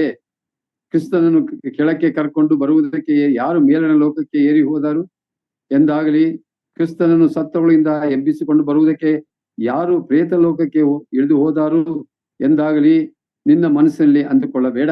ದೇವರ ವಾಕ್ಯವು ನಿನ್ನ ಸಮೀಪದಲ್ಲಿಯೇ ಇದೆ, ಅದು ನಿನ್ನ ಬಾಯಲ್ಲಿಯೂ ನಿನ್ನ ಹೃದಯದಲ್ಲಿಯೂ ಇದೆ ಅನ್ನುತ್ತದೆ. ಆ ವಾಕ್ಯವು ನಾವು ಸಾರುವ ನಂಬಿಕೆಯ ವಿಷಯವಾದ ವಾಕ್ಯವೇ. ಆಮೇಲೆ ಇಲ್ಲಿ ಆತನು ಹೇಳ್ತಾ ಬರ್ತಾನೆ ಏನಂದ್ರೆ, ಅದೇನೆಂದರೆ ನೀನು ಯೇಸುವನ್ನೇ ಕರ್ತನೆಂದು ಬಾಯಿಂದ ಅರಿಕೆ ಮಾಡಿಕೊಂಡು ದೇವರು ಆತನನ್ನು ಸತ್ತವಳಿಂದ ಎಬ್ಬಿಸಿದನೆಂದು ಹೃದಯದಿಂದ ನಂಬಿದರೆ ನಿನಗೆ ರಕ್ಷಣೆಯಾಗುವುದು ಎಂಬುದೇ. ಬಹಳ ಈ ವಿಷಯದಲ್ಲಿ ಬಹಳ ಜಾಗರೂಕರಾಗಿರ್ಬೇಕು. ಯಾವುದೇ ರೀತಿಯಲ್ಲಿ ನಾವು ತಪ್ಪು ಮಾಡಬಾರ್ದು. ಏನಂತೆ, ನೀನು ಯೇಸುವನ್ನೇ ಕರ್ತನೆಂದು ಸುಮ್ಮನೆ ಮನಸ್ಸಿನೊಳಗೆ ಜಪ ಮಾಡ್ತೀನಿ, ಮನಸ್ಸಿನೊಳಗೆ ಅನ್ಕೊತೀನಿ ಅಂತ ಯಾವಾಗ್ಲೂ ಹೇಳ್ಬಾರ್ದು. ದೇವರು ನಮಗೆ ಬಾಯಿ ಕೊಟ್ಟಿದ್ದಾನೆ, ನಾಲ್ಗೆ ಕೊಟ್ಟಿದ್ದಾನೆ. ನಾವು ಮಾತನಾಡ್ಬೇಕು, ದೇವ್ರ ಜೊತೆಯಲ್ಲಿ ನಾವು ಮಾತನಾಡ್ಬೇಕು ಯಾವಾಗ್ಲೂ. ನೀನು ಯೇಸುವನ್ನೇ ಏನಂತೆ, ಹೇಗ್ ಮಾತಾಡ್ಬೇಕಂತೆ? ನೀನು ಯೇಸುವನ್ನೇ ಕರ್ತನೆಂದು ಬಾಯಿಯಿಂದ ಆರೈಕೆ ಮಾಡಿಕೊಂಡು ದೇವರು ಆತನನ್ನು ಸತ್ತವಳಿಂದ ಎಬ್ಬಿಸಿದೆಂದು ಹೃದಯದಿಂದ ನಂಬಿದರೆ ನಿನಗೆ ರಕ್ಷಣೆಯಾಗುವುದು ಎಂಬುದೇ. ಆಮೇಲೆ ಹೃದಯದಿಂದ ನಂಬುವುದರ ಮೂಲಕ ನೀತಿಯು ದೊರಕುತ್ತದೆ, ಬಾಯಿಂದ ಆರೈಕೆ ಮಾಡುವುದರ ಮೂಲಕ ರಕ್ಷಣೆ ಆಗ್ತದೆ. ನೀತಿ, ರಕ್ಷಣೆ, ಎರಡು ವಿಷಯಗಳನ್ನ ಇಲ್ಲಿ ಬಹಳ ಚಂದವಾದ ರೀತಿಯಲ್ಲಿ ಆತನು ವಿವರಣೆ ಮಾಡ್ತಾನೆ. ಆಮೇಲೆ ಆತನ ಮೇಲೆ 11ನೇ ವಚನ, ಆತನ ಮೇಲೆ ನಂಬಿಕೆ ಇಡುವ ಯಾವನಾದ್ರೂ ಆಶಾಭಂಗ ಪಡುವುದಿಲ್ಲವೆಂದು ಶಾಸ್ತ್ರವು ಹೇಳ್ತದೆ. ಇವತ್ತು ನಾವು ಆತನ ಮೇಲೆ ನಂಬಿಕೆ ಇಟ್ಟಿದ್ದೀವಿ. ಆ ನಂಬಿಕೆ ಅದು ದೃಢವಾಗಿದೆ, ಸ್ಥಿರವಾಗಿದೆ. ಆ ನಂಬಿಕೆ ನನ್ನಲ್ಲಿ ಉಂಟು ಎಂಬುದಾಗಿ ಪರಿಶುದ್ಧಾತ್ಮ ತಾನೇ ನಮ್ಮಲ್ಲಿ ಸಾಕ್ಷಿ ಕೊಡ್ತಾ ಇದ್ದಾನೆ. ಮತ್ತು ಆತನ ಮೇಲೆ ನಂಬಿಕೆ ಇಡುವ ಯಾವನಾದ್ರೂ ಆಶಾಭಂಗ ಪಡುವುದಿಲ್ಲ, ಅಂದ್ರೆ ನಿರಾಶೆ ಆಗುವುದಿಲ್ಲ. ಯೇಸು ಕ್ರಿಸ್ತನ ನಂಬಿದಂಥವನಿಗೆ ಯಾವುದೇ ರೀತಿಯಲ್ಲಿ ನಿರಾಶೆ ಆಗುವುದಿಲ್ಲ. ಇದು ಬಹಳ ಗಂಭೀರವಾದ ಸಂಗತಿ. ಆಶಾಭಂಗ ಅವರು ಪಡುವುದಿಲ್ಲ ಎಂದು ಶಾಸ್ತ್ರವು ಹೇಳ್ತದೆ ಅಷ್ಟೇ. ಈ ವಿಷಯದಲ್ಲಿ ಯಹೂದ್ಯನಿಗೂ ಗ್ರೀಕನಿಗೂ ಹೆಚ್ಚು ಕಡಿಮೆ ಏನೂ ಇಲ್ಲ, ಎಲ್ಲರಿಗೂ ಒಬ್ಬನೇ ಕರ್ತ. ಆತನು ತನ್ನ ನಾಮವನ್ನು ಹೇಳಿಕೊಳ್ಳುವವರಿಗೆ ಹೇಳುವಾಗಿ ಕೊಡುವನಾಗಿದ್ದಾನೆ. ಕರ್ತನ ನಾಮವನ್ನು ಹೇಳಿಕೊಳ್ಳುವವರಿಗೆ ಎಲ್ಲರಿಗೆ ರಕ್ಷಣೆಯಾಗುವುದೆಂಬುದೇ ಎಂದು ಬರೆದದೆ ಎಂಬುದಾಗಿ ನಾವು ಓದ್ತೇವೆ. ಬಹಳ ಚಂದವಾದಂತ ರೀತಿಯಲ್ಲಿ ಆತನು ಹೇಳ್ತಾ ಬರ್ತಾನೆ. ಆಮೇಲೆ ಈತನ ಮುಂದಕ್ಕೆ ನಾನು ಓದ್ತೇನೆ 14ನೇ ವಚನದಿಂದ. ಆದ್ರೆ ತಾವು ಯಾವನನ್ನು ನಂಬಲಿಲ್ಲವೋ ಆತನ ನಾಮವನ್ನು ಹೇಳಿಕೊಳ್ಳುವುದು ಹೇಗೆ? ಮತ್ತು ಆತನ ಸುದ್ದಿ ಕೇಳದಿರುವಲ್ಲಿ ಆತನನ್ನು ನಂಬುವುದು ಹೇಗೆ? ಸಾರಿ ಹೇಳುವವರಿಲ್ಲದೆ ಕೇಳುವುದು ಹೇಗೆ? ಸಾರುವವರು ಕಳಿಸಲ್ಪಡದೆ ಸಾರುವುದಲ್ಲಿ? ಇದಕ್ಕೆ ಸರಿಯಾಗಿ ಶುಭದ ವಾರ್ತೆಯನ್ನು ಸಾರುವವರ ಪಾದಗಳು ಎಷ್ಟೋ ಅಂದವಾಗಿವೆ ಎಂದು ಬರೆದದೆ. ಸುವಾರ್ತೆಯನ್ನು ಸಾರುವವರ ಪಾದಗಳು ಎಷ್ಟೋ ಅಂದವಾಗಿದೆ ಅಂತ ದೇವರು ಹೇಳ್ತಾನೆ. ಆದ್ರೆ ಜನರು ಏನ್ ಹೇಳ್ತಾರೆ, ಅಯ್ಯೇ ಅವ್ರ ಕಾಲುಗಳು ನೋಡಿ ಎಷ್ಟು ಅಸಹ್ಯವಾಗಿದೆ ಅಂತ. ಆದ್ರೆ ದೇವರು ಹೇಳ್ತಾನೆ ಎಷ್ಟೋ ಅಂದವಾಗಿದೆ. ಯಾಕೆಂದ್ರೆ ಅವರು ಸುವಾರ್ತೆಯನ್ನ ಒಂದು ಸ್ಥಳದಿಂದ ಇನ್ನೊಂದು ಸ್ಥಳಕ್ಕೆ, ಒಬ್ಬರಿಂದ ಇನ್ನೊಬ್ಬರಿಗೆ, ಒಂದು ಕಡೆಯಿಂದ ಇನ್ನೊಂದು ಕಡೆಗೆ ಅವರು ಕೊಂಡೊಯ್ತಾರೆ. ಅಪೊಸ್ತಲನಾದ ಪೌಲನು ಅದೇ ಸೇವೆಯನ್ನು ಅವನು ಮಾಡ್ದ. ಆ ಶುಭದ ವಾರ್ತೆಯನ್ನು ಸಾರುವವರ ಪಾದಗಳು ಎಷ್ಟೋ ಅಂದವಾಗಿದೆ ಎಂದು ಬರೆದಿದೆ. ಆದ್ರೂ ಆ ಶುಭ ವರ್ತಮಾನಕ್ಕೆ ಎಲ್ಲರೂ ಕಿವಿಗೊಡಲಿಲ್ಲ. ಈ ವಿಷಯದಲ್ಲಿ ಯೆಶಾಯನು, ಕರ್ತನೇ, ನಾವು ಸಾರಿದ ಸುವಾರ್ತೆಯನ್ನು ಯಾರು ನಂಬಿದರು ಎಂದು ನುಡಿಯುತ್ತಾನೆ. ಆದ ಕಾರಣ ಸಾರಿದ ಸುವಾರ್ತೆಯು ನಂಬಿಕೆಗೆ ಆಧಾರ, ಆ ಸುವಾರ್ತೆಗೆ ಕ್ರಿಸ್ತನ ವಾಕ್ಯವೇ ಆಧಾರ. ಆದರೂ ಅವರ ಕಿವಿಗೆ ಬೀಳಲಿಲ್ಲವೆಂದು ಹೇಳ್ತೇನೆ. ಬಿದ್ದದ್ದು ನಿಶ್ಚಯ. ಸಾರುವವರ ಧ್ವನಿಯು ಭೂಲೋಕದಲ್ಲೆಲ್ಲಾ ಪ್ರಸರಿಸಿತು. ಅವರ ನುಡಿಗಳು ಲೋಕದ ಕಡೆಯವರೆಗೂ ವ್ಯಾಪಿಸಿದವು. ದೇವರು ಬರೀ 12 ಮಂದಿಯನ್ನು ಆರಿಸ್ಕೊಂಡ. ಕ್ರಿಸ್ತನು ತನ್ನ ಶಿಷ್ಯರನ್ನು 12 ಮಂದಿಯನ್ನು ಆರಿಸ್ಕೊಂಡ. ಅದರಲ್ಲಿ ಒಬ್ಬನು ಹಿಂಜಾರಿ ಹೋದ. 11 ಜನರು ಉಳ್ಕೊಂಡು ಅವರೆಲ್ಲರೂ ಏನಂತೆ, ಅವರೆಲ್ಲರೂ ಸಾರ್ತಾ ಹೋದ್ರು. ದೇವರ ವಾಕ್ಯವನ್ನು ಸಾರ್ತಾ ಹೋದ್ರು, ಸುವಾರ್ತೆಯನ್ನು ಸಾರ್ತಾ ಹೋದ್ರು. ಭೂಮಿ ಮೇಲೆ ಎಲ್ಲ ಪ್ರಸಾರ ಮಾಡಿದ್ರು. ಅವರ ನುಡಿಗಳು, ಅವರ ಸುವಾರ್ಥ ವಾಕ್ಯ ಲೋಕದ ಕಡೆಯವರೆಗೂ ವ್ಯಾಪಿಸಿದ್ರು. ಅಬ್ಬಾ, ಹೇಗೆ ಆ ಸೇವೆ ಮಾಡಿದ್ದಾರೆ, ಅವ್ರು ಹೇಗ್ ಮಾಡಿದ್ರು ಆ ಸೇವೆ? ಇದು ಸತ್ಯವಾ? ಖಂಡಿತವಾಗಿ ಸತ್ಯ. ಯಾಕೆಂದ್ರೆ ನಾವು ಅವರು ಸಾರಿದ್ದು, ಸ್ವಾರ್ಥ ಸಾರಿದೆ ಅಂದ್ರೆ ಮಧ್ಯ ಪ್ರಾಚ್ಯದಲ್ಲಿ, ಆ ಯೆರೂಸಲೇಮ್ ಪಟ್ಟಣದಲ್ಲಿ ಅವರು ಸ್ವಾರ್ಥೆಯನ್ನು ಸಾರಿದ್ರು. ನಾವಿರುವುದಲ್ಲಿ ಭಾರತದಲ್ಲಿ, ಇಂಡಿಯಾ ದೇಶದಲ್ಲಿ ಯಾವುದೋ ಒಂದು ಮೂಲೆಯಲ್ಲಿ ಕೊಳಿತಾ ಬಿದ್ದಿದ್ದೇವೆ ನಾವು, ಅಲ್ವೇ? ಆದ್ರೆ ಅವರು ಸಾರಿದಂತ ಸುವಾರ್ತೆ ಅದು ನಮ್ಮ ಕಿವಿಗೆ ಅದು ಬಿತ್ತು, ನಮ್ಮನ್ನು ಹುಡುಕಿಕೊಂಡು ಬಂತದು. ನನ್ನನ್ನು ಹುಡುಕದವರಿಗೂ ಸಿಕ್ಕಿದೆನು ಅಂತ ಇಲ್ಲಿ ಹೇಳ್ತಾನೆ. ಆಮೇಲೆ ನನ್ನ ವಿಷಯ ವಿಚಾರ ಮಾಡದವರಿಗೂ ಪ್ರತ್ಯಕ್ಷನಾದೇನು. ಹಬ್ಬ, ಅದ್ಭುತವಾದಂತಹ ಮಾತು. ತನ್ನ ಸುವಾರ್ತೆಯನ್ನು ದೇವರು ಈ ರೀತಿಯಲ್ಲಿ ಆತನು ಸಾರಿಬಿಟ್ಟ. ತನ್ನ ಭಕ್ತರ ಮುಖಾಂತರವಾಗಿ, ಪ್ರವಾದಿಗಳ ಮುಖಾಂತರವಾಗಿ ಆತನು ತನ್ನ ಸುವಾರ್ತೆಯನ್ನು ತಂದು ನಮಗೆ ಆತನು ಮುಟ್ಟಿಸ್ಬಿಟ್ಟ. ದೇವರ ನಾಮಕ್ಕೆ ಸ್ತೋತ್ರವಾಗಲಿ. ಆಮೇಲೆ ಇಲ್ಲಿ ಆತನು ಹೇಳ್ತಾನೆ, ಆದ್ರೆ ಅವನು ಇಸ್ರಾಯೇಲರನ್ನು ಕುರಿತು ನನ್ನ ಮಾತಿಗೆ ಅವಿಧೇಯರಾಗಿ ಎದುರು ಮಾತನಾಡುವ ಜನರನ್ನು ನಾನು ದಿನವೆಲ್ಲ ಕೈ ಚಾಚಿ ಕರೆದೆನೆಂದು ಹೇಳುತ್ತಾನೆ. ಅವರು ದಿನವೆಲ್ಲ ಕೈ ಚಾಚಿ ಕರೆದ್ರು. ಅವ್ರು ಹೇಗೆ ಸ್ವಾರ್ಥ ಸಾರಲು ನಮಗೆ ಗೊತ್ತಿಲ್ಲ. ಆದ್ರೆ ದೇವರ ವಾಕ್ಯ ಹೇಳ್ತದೆ, ಪ್ರತಿಯೊಬ್ಬೊಬ್ಬನನ್ನ ಸಮುದ್ರಗಳನ್ನ ಅವರು ದಾಟಿ,